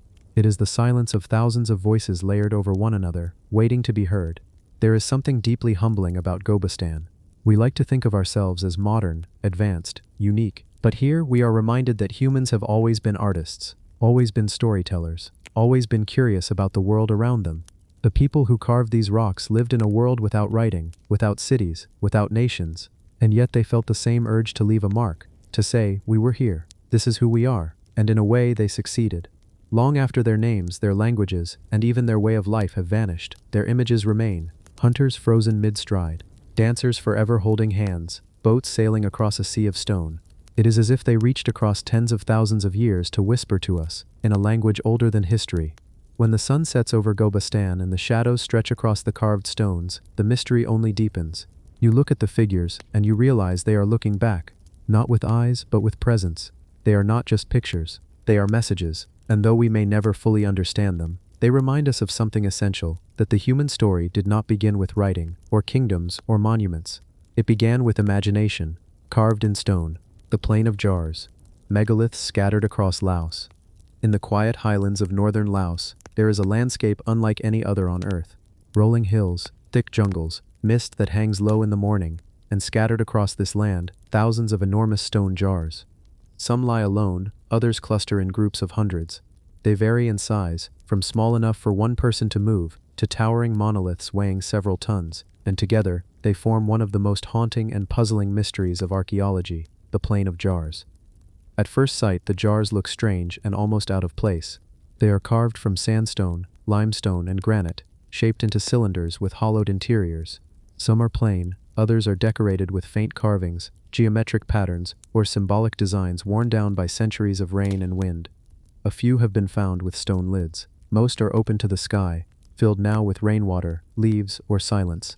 The immediate question is obvious: what were they for? Why did an ancient culture carve thousands of massive jars and scatter them across the hills of Laos? Local legends offer a colorful explanation. According to one story, a race of giants once lived here. After a victorious battle, they celebrated with rice wine brewed in enormous jars, so big they could drink together from them. Another tale says the jars were used by a king to brew alcohol for his army, providing drink during long campaigns. These legends carry the flavor of myth, but behind them may lie kernels of truth. Archaeologists began studying the jars seriously in the 1930s, and what they found deepened the mystery. Inside and around the jars, they discovered fragments of human bones, teeth, and burial goods. Some jars appear to have been associated with cremations, others with inhumations. This suggests the jars were not simply storage containers or wine vats. Instead, they may have served as part of elaborate funerary rituals. One theory is that the jars were used as distilling vessels. Bodies may have been placed inside the jars, exposed to the elements until the flesh decomposed, leaving only bones behind. After this process, the remains could be removed and buried in nearby pits. In this interpretation, the jars were not for wine or grain, but for death, an intermediate stage in the journey of the soul.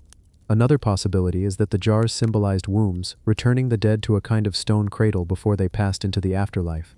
The rounded shapes, the hollow interiors, and their monumental presence could have carried deep symbolic meaning, representing both death and rebirth. Yet despite decades of excavation, no single answer has been proven. The jars do not have inscriptions. They do not reveal the names of the people who carved them, or the culture that made them.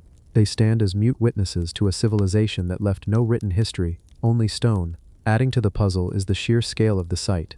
The jars are spread across more than 90 separate sites, covering a vast area of northern Laos. Some sites contain a handful of jars, others hundreds. In total, archaeologists estimate there may once have been over 10,000 jars, though many have been lost or buried. To carve, transport, and position so many massive stones would have required a highly organized society with advanced knowledge of quarrying and labor coordination. And yet we do not even know what they called themselves. Dating the jars has also proven difficult. Some evidence suggests they were made around 500 BCE, while other research points to even earlier origins, perhaps as far back as 2,000 years ago. Without inscriptions or written records, the timeline remains blurry. What we do know is that the jars stood long before recorded history reached this part of Southeast Asia, and they have endured through war, weather, and time. Tragically, the Plain of Jars has also been scarred by modern history. During the Vietnam War, Laos was heavily bombed, and many areas of the Plain of Jars remain littered with unexploded ordnance to this day. This has made excavation dangerous, limiting research, and leaving much of the mystery unsolved.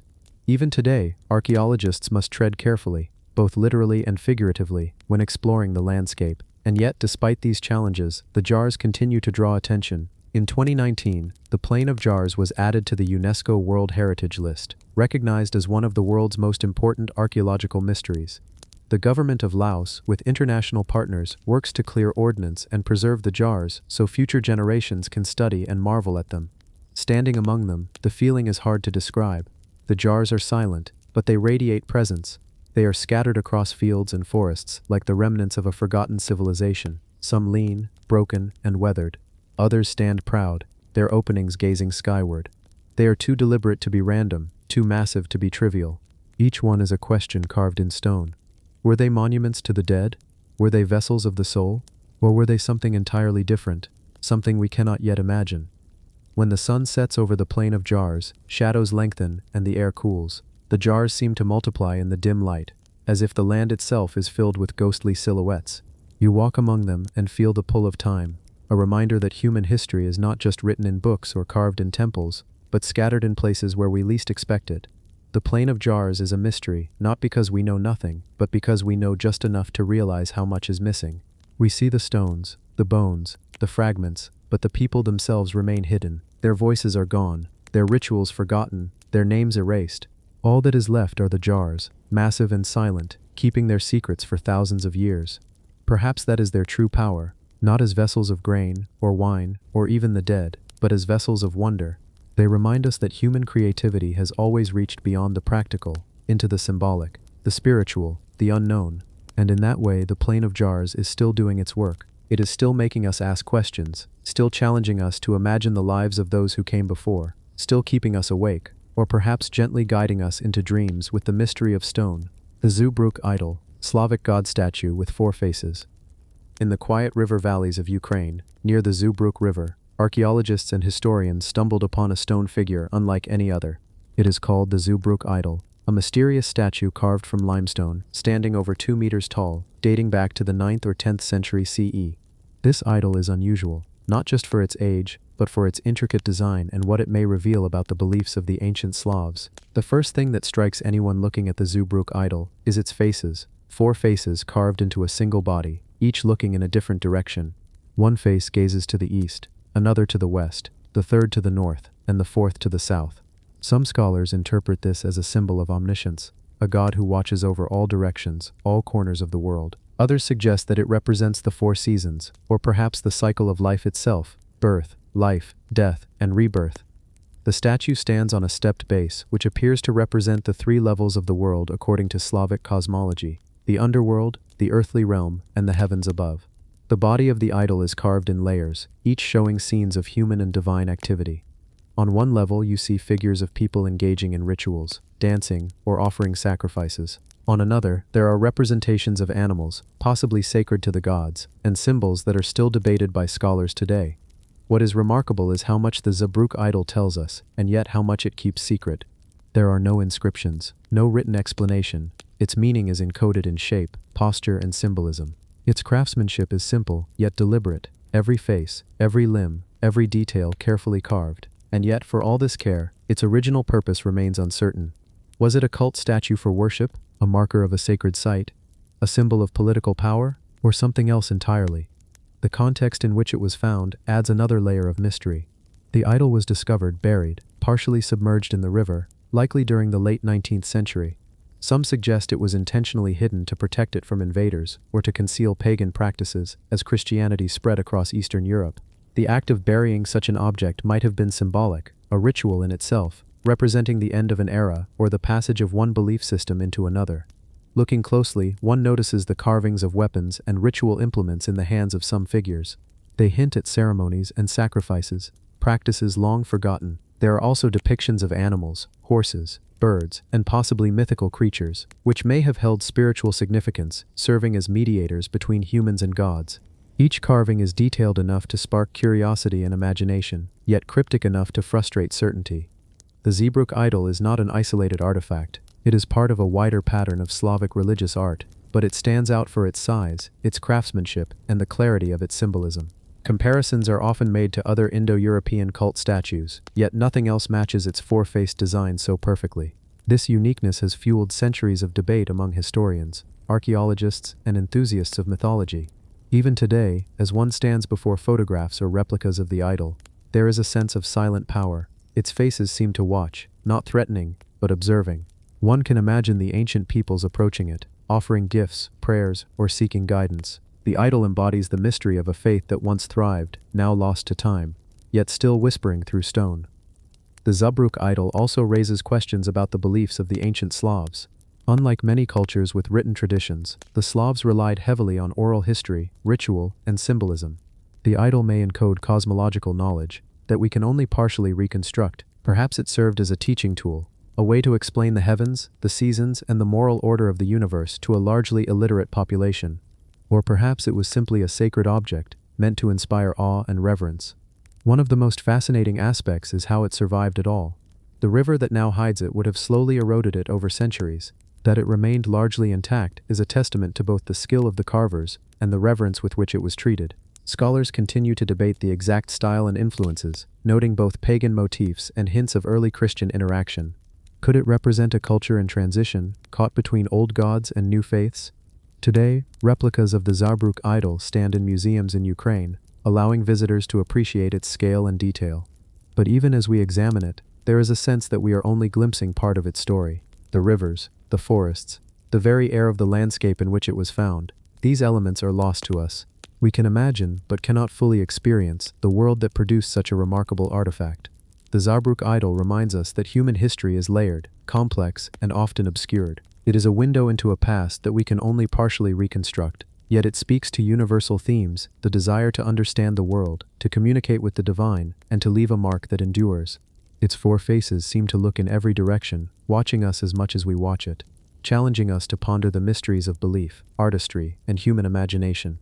As night falls and the stories of the past settle into shadow, the Zabruk idol continues to hold its silent vigil. It asks questions we cannot fully answer, yet it invites us to wonder, to imagine, and to connect with the ancient world in a way that is both intimate and profound. It is more than stone. It is a bridge across time, a reminder that even without words, humans have always sought to express, to worship, and to leave a mark on the world. The Vinca figurines, enigmatic European statues. In the heart of the Balkans, across the fertile plains of modern-day Serbia and parts of Romania, lie the remains of one of Europe's most intriguing prehistoric cultures, the Vinca civilization, flourishing around 5700 to 4500 BCE. This Neolithic society left behind an astonishing legacy of settlements, tools, pottery, and perhaps most mysterious of all, the Vinca figurines. Small statues carved from clay, stone, or bone, whose purpose continues to puzzle archaeologists to this day. At first glance, the figurines are striking. They vary in size, from mere centimeters to nearly 30 centimeters tall. Many depict human forms, often abstracted, with exaggerated features such as wide hips, pronounced eyes, or intricate markings. Others appear more symbolic or animalistic. Some have inscriptions or patterns carved into their surfaces, symbols whose meanings have yet to be deciphered. The first question that comes to mind is simple: why were these figurines made? Some scholars argue they were religious icons, possibly used in ritualistic ceremonies. Others suggest they might have served as teaching tools, illustrating social roles, clothing, or cultural myths. A few even propose they were toys, though their careful craftsmanship and symbolic complexity suggest something more profound. One particularly compelling theory is that the figurines represent a goddess-centered belief system. Many of the human figures are female, with accentuated features associated with fertility and nurturing. Some appear seated in meditative or ritualistic postures, possibly indicating ceremonial use or reverence. Could the Vinca people have worshipped a mother goddess? Did these statues serve as intermediaries between humans and the divine? The lack of written records makes definitive answers impossible, leaving us only with speculation and awe. The Vinca figurines are not merely objects of art, they are windows into a complex society. The settlements themselves were remarkably advanced for their time, with houses arranged in neat grids, clay walls reinforced with timber, and extensive pottery production. The figurines were clearly integrated into this sophisticated daily life, serving as objects that conveyed meaning, identity, or power within the community.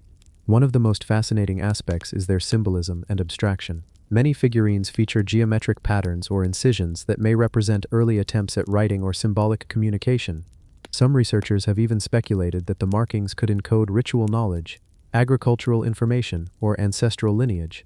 Others caution against over-interpretation, reminding us that these are objects from a culture that predates writing by millennia, and much remains lost. Examining the figurines closely, you notice that each one is different. Even within a single site, no two statues are identical.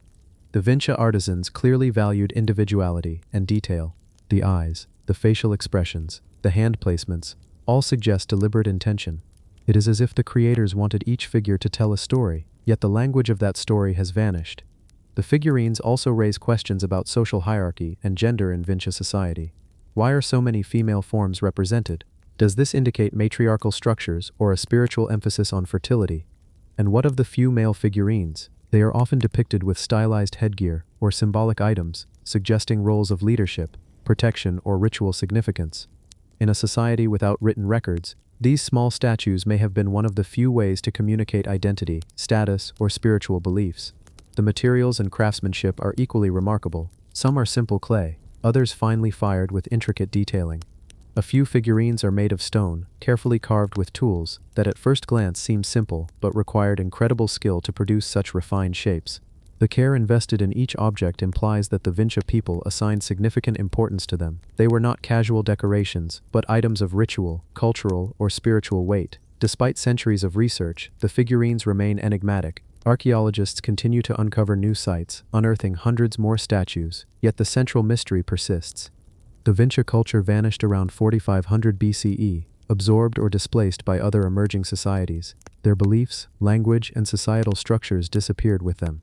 All that remains are these small, silent witnesses, scattered across Europe, holding secrets we may never fully understand. Some figurines even appear deliberately broken or deformed, perhaps as part of ritual destruction or to signify transition from one life stage to another.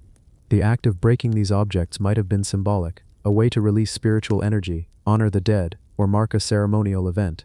The purpose is still debated, but it adds layers of intrigue and human connection to these artifacts.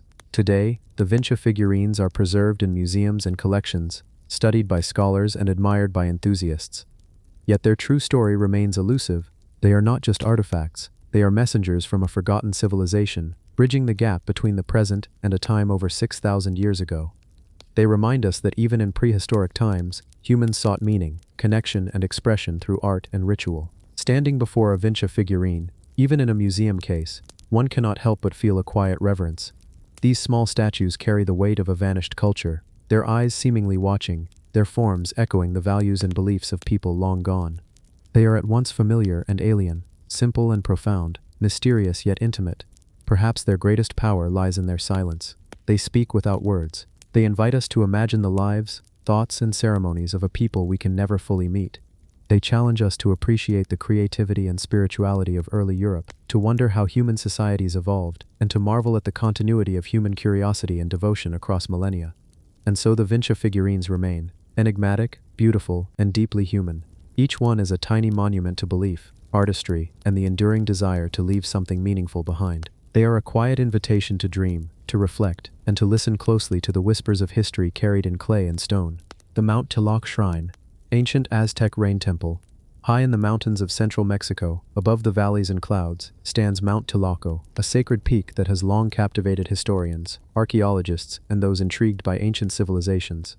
At its summit lies the remnants of an Aztec shrine, dedicated to Tloco, the god of rain, water, and fertility.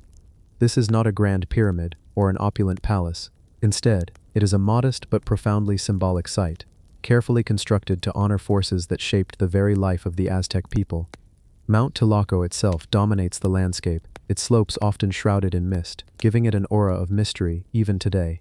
To ascend it would have been no easy task for the Aztecs. The terrain is steep, rocky, and unpredictable, yet they climbed these heights for centuries, seeking to commune with the divine. Every stone at the shrine is positioned deliberately, every platform aligned to the movement of the sun, the rainfall patterns, and the sacred rituals performed there. The shrine is built of volcanic stone, locally sourced but carefully shaped and arranged. Some platforms are circular, possibly for ritual ceremonies. Others form terraces that echo the natural contours of the mountain. Archaeologists believe that the arrangement was meant to enhance the spiritual energy of the place, creating a connection between the earth below, the clouds above, and the people who climbed the slopes. Central to the shrine's significance is its association with Tlaloc, the rain god. In Aztec mythology, Tlaloc controlled the rainfall that nourished crops, replenished rivers, and sustained life. Worship at Mount Tlaloc included offerings of food, water, and sometimes more gruesome sacrifices, intended to ensure the god's favor. The Aztecs believed that by appeasing Tlaloc, they could guarantee the survival of their communities, especially during periods of drought or famine. The shrine's location is also aligned with astronomical events, particularly the solar and lunar cycles. On certain days, sunlight would illuminate specific platforms or carvings, highlighting the meticulous understanding the Aztecs had of their environment. This alignment was likely intentional, designed to synchronize religious rituals with cosmic rhythms, connecting human activity to the movements of the heavens. Archaeologists have uncovered ceramics, figurines, and ritual implements at the site, all carefully placed. Small bowls may have held offerings, while carved stone figures represented deities, priests, or symbolic creatures. Some figurines are carved with intricate facial expressions, capturing awe, devotion, or fear, emotions that the Aztecs themselves likely felt as they approached the mountain. Each artifact tells a story, yet the story is incomplete, fragmented by centuries of exposure to the elements and centuries of human absence. One of the most fascinating aspects of Mount Tloco is its integration with natural features. Certain boulders and rock formations appear to have been deliberately incorporated into the shrine's design. Some are carved with symbols resembling eyes, rain patterns, or abstract forms. The Aztecs may have considered these rocks to be manifestations of divine presence, natural conduits for the god's power, or sacred markers that guided ritual activities. The climb to Mount Tloco was itself a spiritual journey. Participants in ceremonies would ascend slowly, pausing at key points to offer prayers, chants, or small sacrifices. The physical exertion, combined with the awe-inspiring scenery, likely enhanced the sense of connection to the divine, making the journey as important as the destination. Modern visitors, hiking the same paths today, can sense this ancient energy, imagining the footsteps of those who came before them, driven by faith and the hope of rain. The shrine also raises questions about Aztec engineering and planning. Despite its remote location, the platforms and terraces were constructed with precision. Stones were quarried, transported, and fitted without modern tools, yet they remain largely intact. Water drainage was carefully managed to prevent erosion, demonstrating a practical understanding of the mountain environment as well as spiritual knowledge. Interestingly, some carvings suggest ritual use of hallucinogenic plants. Anthropologists speculate that participants may have ingested certain substances to induce altered states of consciousness, enhancing their experience of the sacred mountain and deepening the spiritual connection with Tlaloc. These rituals would have combined sensory experience, physical exertion, and reverence, creating moments of profound communal and individual significance. Even after the fall of the Aztec Empire, Mount Tlaloc continued to inspire awe. Spanish chroniclers mentioned local legends of divine punishment, hidden treasures, and sacred ceremonies atop the peak. Over the centuries, erosion, landslides, and human activity have altered the shrine, yet its spiritual and cultural impact remains tangible. Today, archaeologists carefully study Mount Tlaloc, documenting its terraces, platforms, and artifacts. Each discovery adds to our understanding of Aztec religion, ritual practice, and cosmology. Yet despite centuries of research, many mysteries remain. The full extent of its ceremonies, the specific meanings of symbols, and the experiences of participants are beyond our grasp. The mountain keeps some secrets, holding them in mist, stone, and memory. Mount Tlaloc teaches us that ancient people were deeply attuned to their environment, blending the practical with the spiritual. The shrine is not just a collection of stones, it is a map of belief, a record of human devotion, and a testament to a civilization's desire to influence forces far beyond their control. The rain that falls upon the mountains today is a reminder of that connection, a reminder that humans have always looked to the sky, asking, hoping, and seeking to understand their place in the world. As the sun sets behind the mountain peaks, casting long shadows across the terraces, it is easy to imagine the Aztec priests performing ceremonies, chanting to Tlaloc, and watching the clouds gather in anticipation of rain. The shrine is a bridge between earth and sky, between the mundane and the sacred, and between us and the voices of the past. Mount Tlaloc remains a silent, weathered witness. Its stones, carvings, and terraces invite reflection, awe, and a sense of human continuity. They remind us that even thousands of years ago, people sought to understand the forces of nature, to communicate with powers beyond their control, and to leave behind monuments that would endure long after their time. The mountain, the shrine, and the rain all tell a story of devotion, ingenuity, and the enduring human spirit. The Templo Mayor offerings, strange objects buried beneath Mexico City. Beneath the bustling streets of modern Mexico City, hidden under layers of concrete, asphalt, and centuries of urban life, lies a world that tells a story of devotion, ritual, and mystery. The Templo Mayor, the grand temple of the Aztec capital, Tenochtitlan. Excavations over the past century have revealed astonishing discoveries, not only the monumental ruins of the temple itself, but also the strange offerings and objects buried in its sacred precincts. These offerings hint at beliefs, practices, and objects that are difficult for us to fully comprehend today.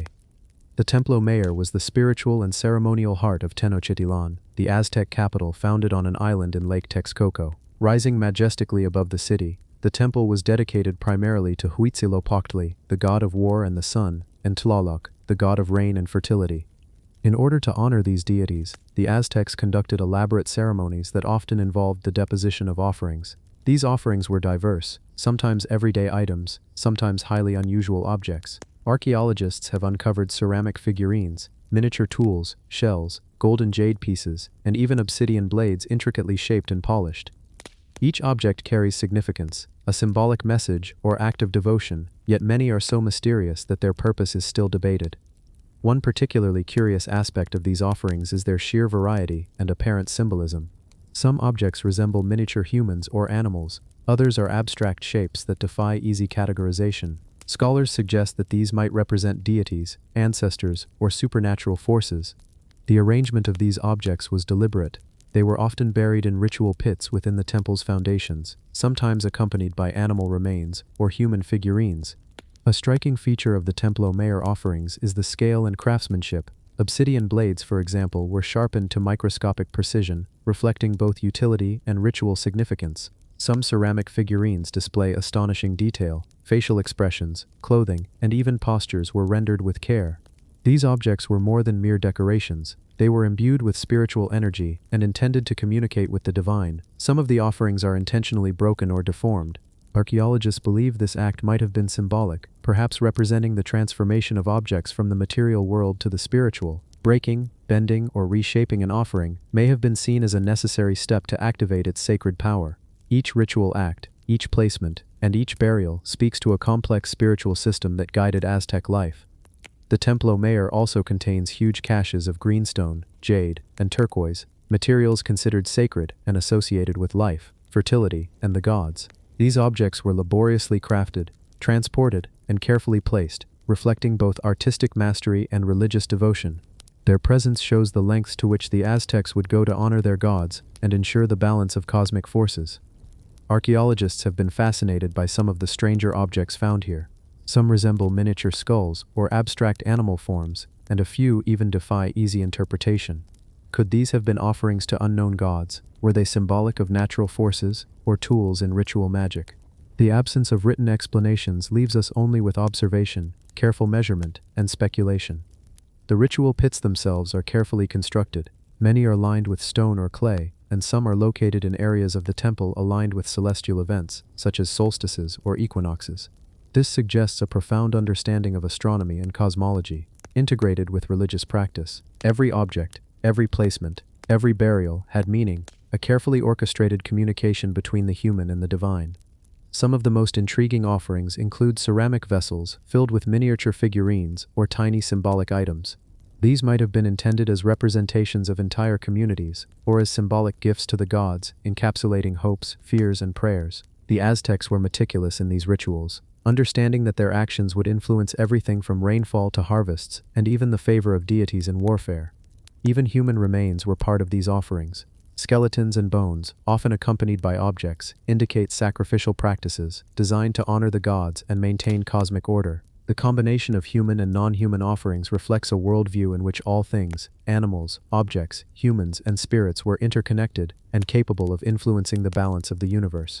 Exploring the Templo Mayor offerings today, archaeologists and visitors are struck by the sheer density and variety of objects. Layer upon layer of ceremonial deposits reveal centuries of devotion. Despite the passage of time, these offerings retain an aura of mystery and power. They are silent messages, buried beneath the modern city, waiting to tell their story to those who listen carefully. The location of Mexico City adds another layer of fascination. The city rests atop the ruins of Tenochtitlan, and each excavation feels like peeling back layers of time.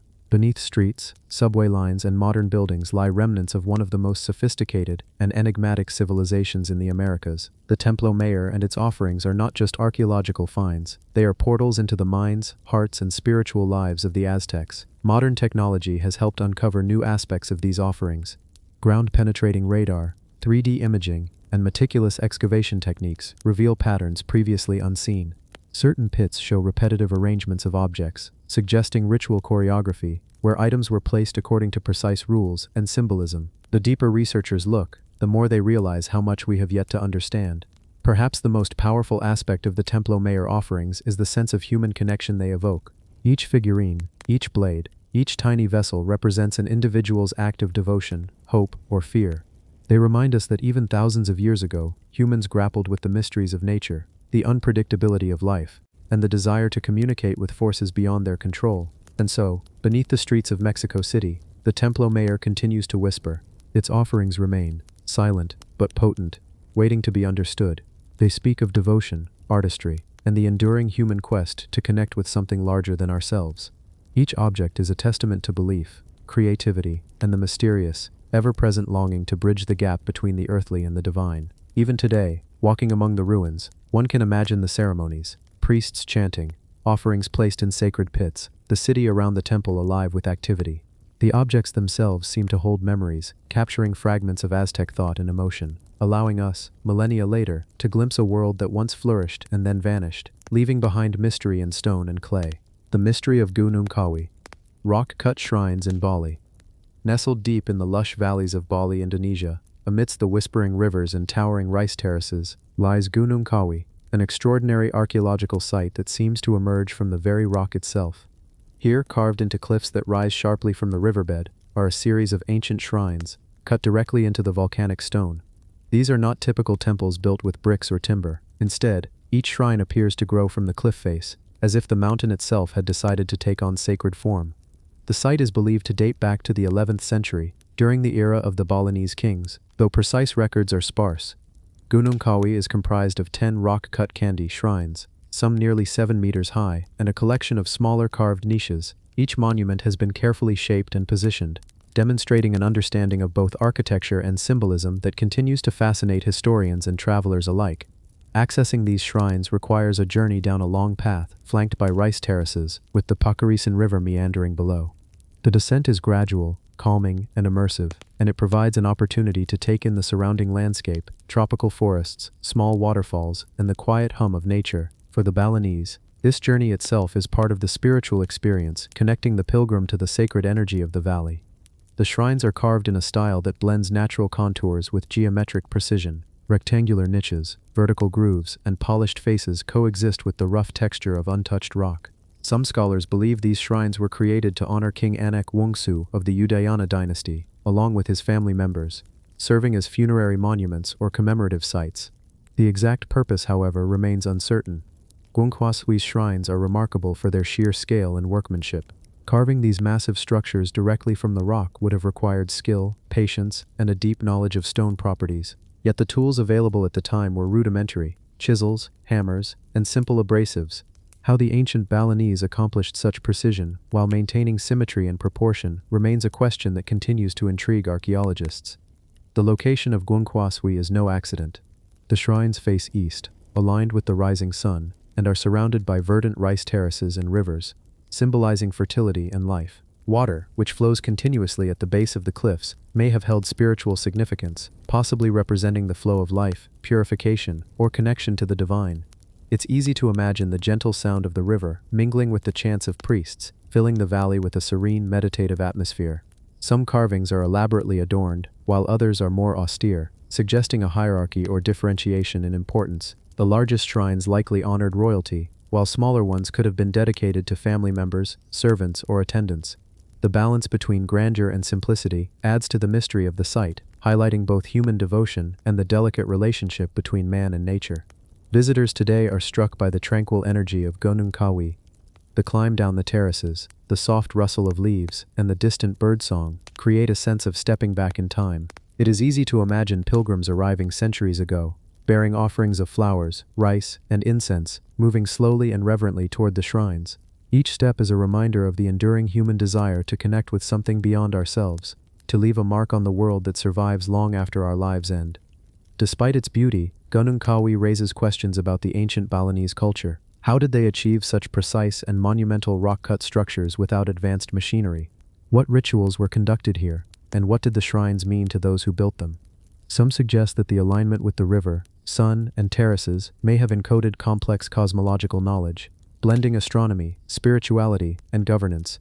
Artifacts found near the site, fragments of pottery, small stone carvings, and ceremonial objects hint at the daily life and spiritual practices of the people who frequented Gunung Kawi.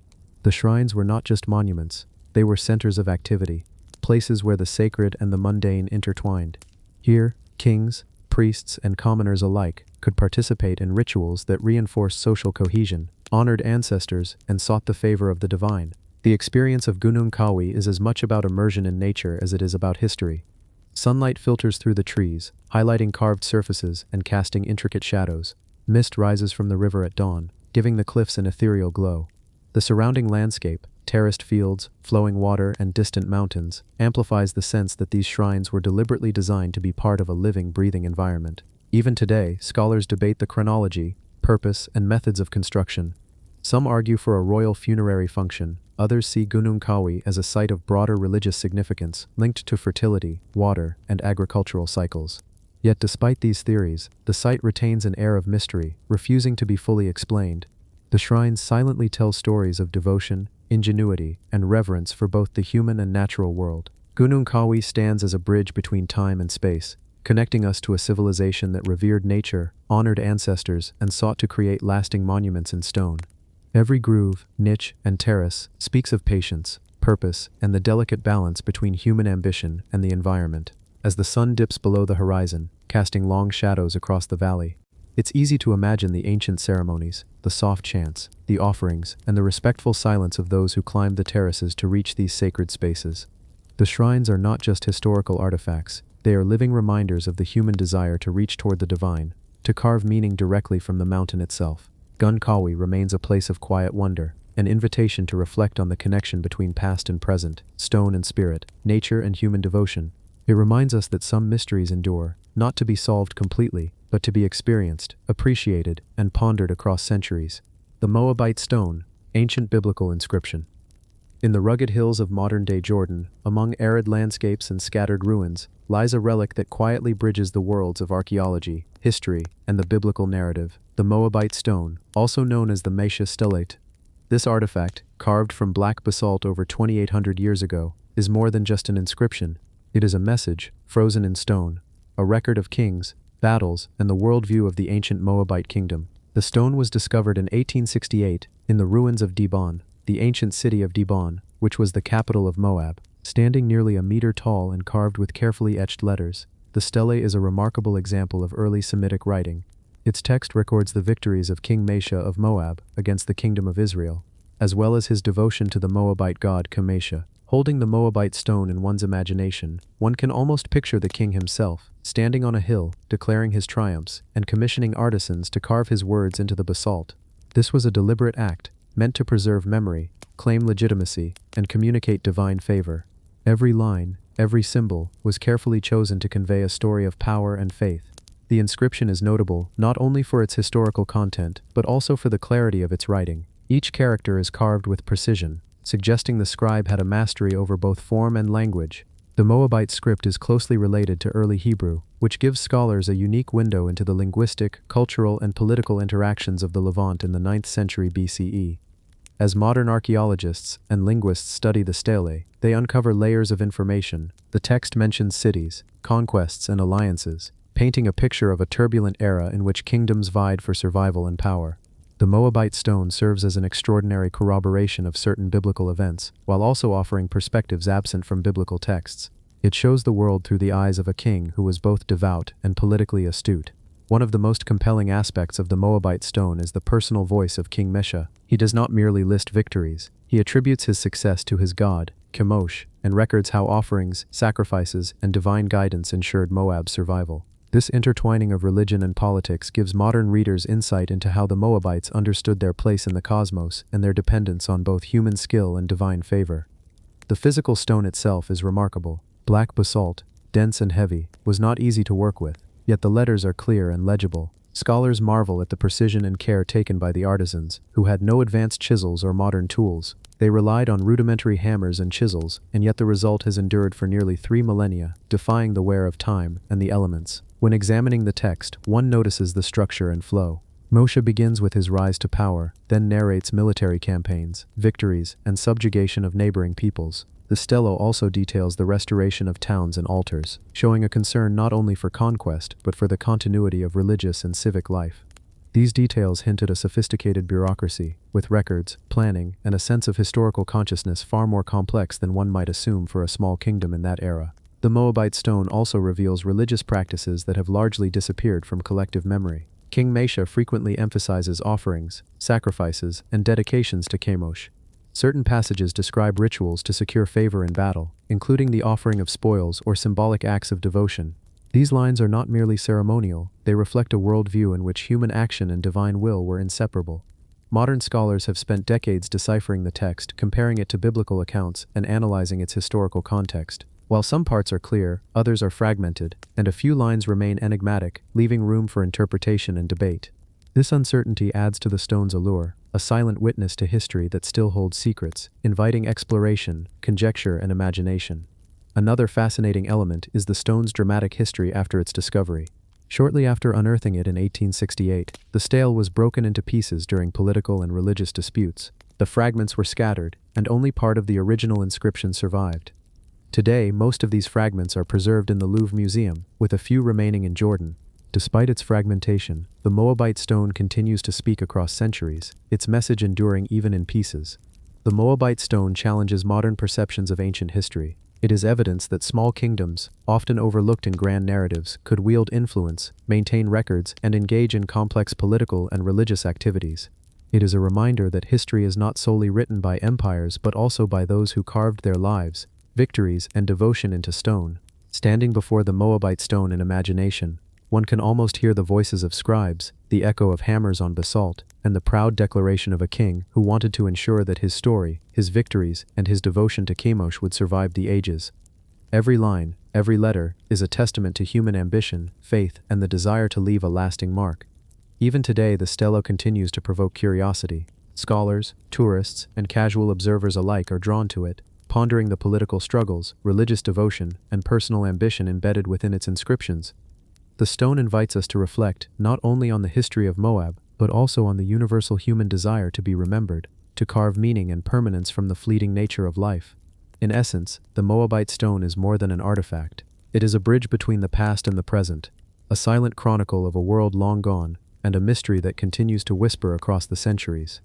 Its text, etched into cold basalt, speaks of kings, gods, victories, and devotion. It reminds us that even the smallest kingdoms can leave timeless messages for the future, waiting for those who take the time to read, imagine, and wonder. The Sanai Maruyama site, Japan's ancient pit houses. In the northern part of Japan's Honshu Island, near the verdant plains of Aomori Prefecture, lies an archaeological treasure that transports us back nearly 5,500 years. This is the Sanai Maruyama site, one of the largest and most important settlements of Japan's Jomon period, a time when people lived in harmony with nature, long before the advent of rice farming or written records. Walking through the reconstructed site today, it is easy to feel a quiet connection to the past. The settlement stretches across a vast area, revealing the footprints of a society that thrived in pit houses, longhouses, and elevated structures. These dwellings, often dug into the earth, were modest yet ingeniously designed. They provided warmth in harsh winters, shelter from rains, and a comfortable space for families to live, cook, and craft. The pit houses themselves are fascinating. Circular or oval depressions, each carefully dug and lined with wooden posts, often had hearths in the center. Imagine a family gathering around the fire, the soft crackle of burning wood filling the air, while the wind outside whispers through the tall grass. Life here was slow, deliberate, and intimately tied to the natural rhythms of the environment. Archaeologists have uncovered a wealth of artifacts at Sanai Maruyama. Pottery fragments, some decorated with intricate chord patterns, tell stories of daily life and artistic expression. Stone tools, finely polished axes, and hunting implements reveal a society skilled in woodworking, fishing, and hunting. The sheer variety and sophistication of these artifacts suggest that Sanai Maruyama was a cultural hub, not a simple village, where innovation, craft, and community flourished. One of the most remarkable discoveries is the Longhouse, a structure that may have served as a communal space for gatherings, rituals, or ceremonies. Measuring more than 30 meters in length, it stands as a testament to the organizational skills of Jomon people, who could coordinate construction on such a scale without formalized government or written plans. The Longhouse speaks of collaboration, of communities working together, and of human ingenuity, harnessed in a time we often underestimate. The site also reveals early examples of ritual spaces, where evidence suggests ceremonies connected to fertility, hunting, and the natural world took place. Buried offerings, arranged stones, and carefully placed artifacts hint at spiritual practices, showing that the Jomon people not only survived but sought to understand and honor the world around them. These rituals remind us that human curiosity and devotion to something greater have deep roots, stretching back thousands of years. Sanai Maruyama is remarkable not only for its scale and artifacts but also for its preservation. The soil and environmental conditions allowed wooden structures, pottery, and even some organic materials to survive for millennia. Each artifact, each post hole, and each hearth tells a story of everyday life, of cooking, crafting, socializing, and worshipping, frozen in time, yet resonating with the rhythms of life we know today. One of the intriguing aspects of Sanai Maruyama is the insight it provides into community planning and environmental adaptation. Houses were arranged with thought to water flow, wind direction, and sunlight, showing a profound understanding of sustainable living. The people of Sanai Maruyama did not merely survive, they thrived in a way that respected the land, forming a society that was both resilient and harmonious. Walking mentally through this ancient settlement, one can imagine the gentle hum of life, the chatter of families, the laughter of children, the careful movements of craftsmen, and the ritual chants of spiritual leaders. The pit houses, though simple, create a rhythm of existence that feels familiar, even in the vast distance of 5,500 years. Artifacts like Jomon figurines, sometimes called dogo, have been found scattered throughout the site. These small, often humanoid clay figures are adorned with patterns and shapes whose purpose is still debated. Were they religious symbols, protective charms, or artistic expression? Their presence hints at a society deeply reflective, one that explored meaning and symbolism alongside daily survival. The scale of Sanai Maruyama also challenges assumptions about prehistoric societies. Here was a community large enough to support hundreds, perhaps thousands of inhabitants. It required cooperation, trade, resource management, and shared cultural norms. And yet there are no written records. Everything we know comes from what remains in the soil, the artifacts, and the careful reconstruction of post holes and hearths. Life at Sanai Maruyama was intimately tied to nature. The Jomon people relied on rivers, forests, and coastal resources. Fishing, hunting, gathering, and primitive agriculture provided sustenance. Seasonal changes dictated movement, ritual timing, and social organization. Every artifact, from pottery to tools, reflects this dynamic relationship with the environment, showing a society that understood balance, timing, and adaptation. Even today, walking through reconstructions of pit houses or longhouses, the rhythm of life emerges. One can almost hear the crackle of a fire, smell the smoke mingling with the scent of freshly harvested grain, and see artisans carefully shaping stone tools or decorating pottery.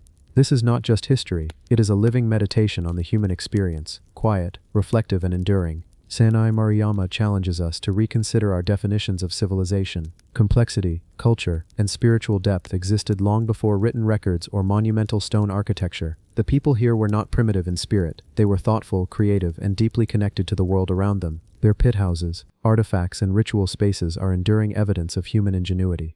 As the sun sets over the plains of Aomori, casting long shadows across the reconstructed settlement, it is easy to feel a sense of calm and connection. The echoes of thousands of years reverberate softly, reminding us that human curiosity, devotion, and creativity are timeless. Every artifact, every post hole, every hearth, speaks not only of survival but of the desire to shape meaning, to leave a mark, and to understand the world in which they lived. Sanai Maruyama remains one of Japan's most extraordinary windows into prehistory. It is a place where archaeology, anthropology, and imagination converge, offering insights into a world both alien and familiar. For those who wander mentally through its pit houses and longhouses, it becomes clear, the past is not silent. It whispers, teaches, and endures, inviting us to walk slowly, observe closely, and wonder deeply about the lives of those who came before.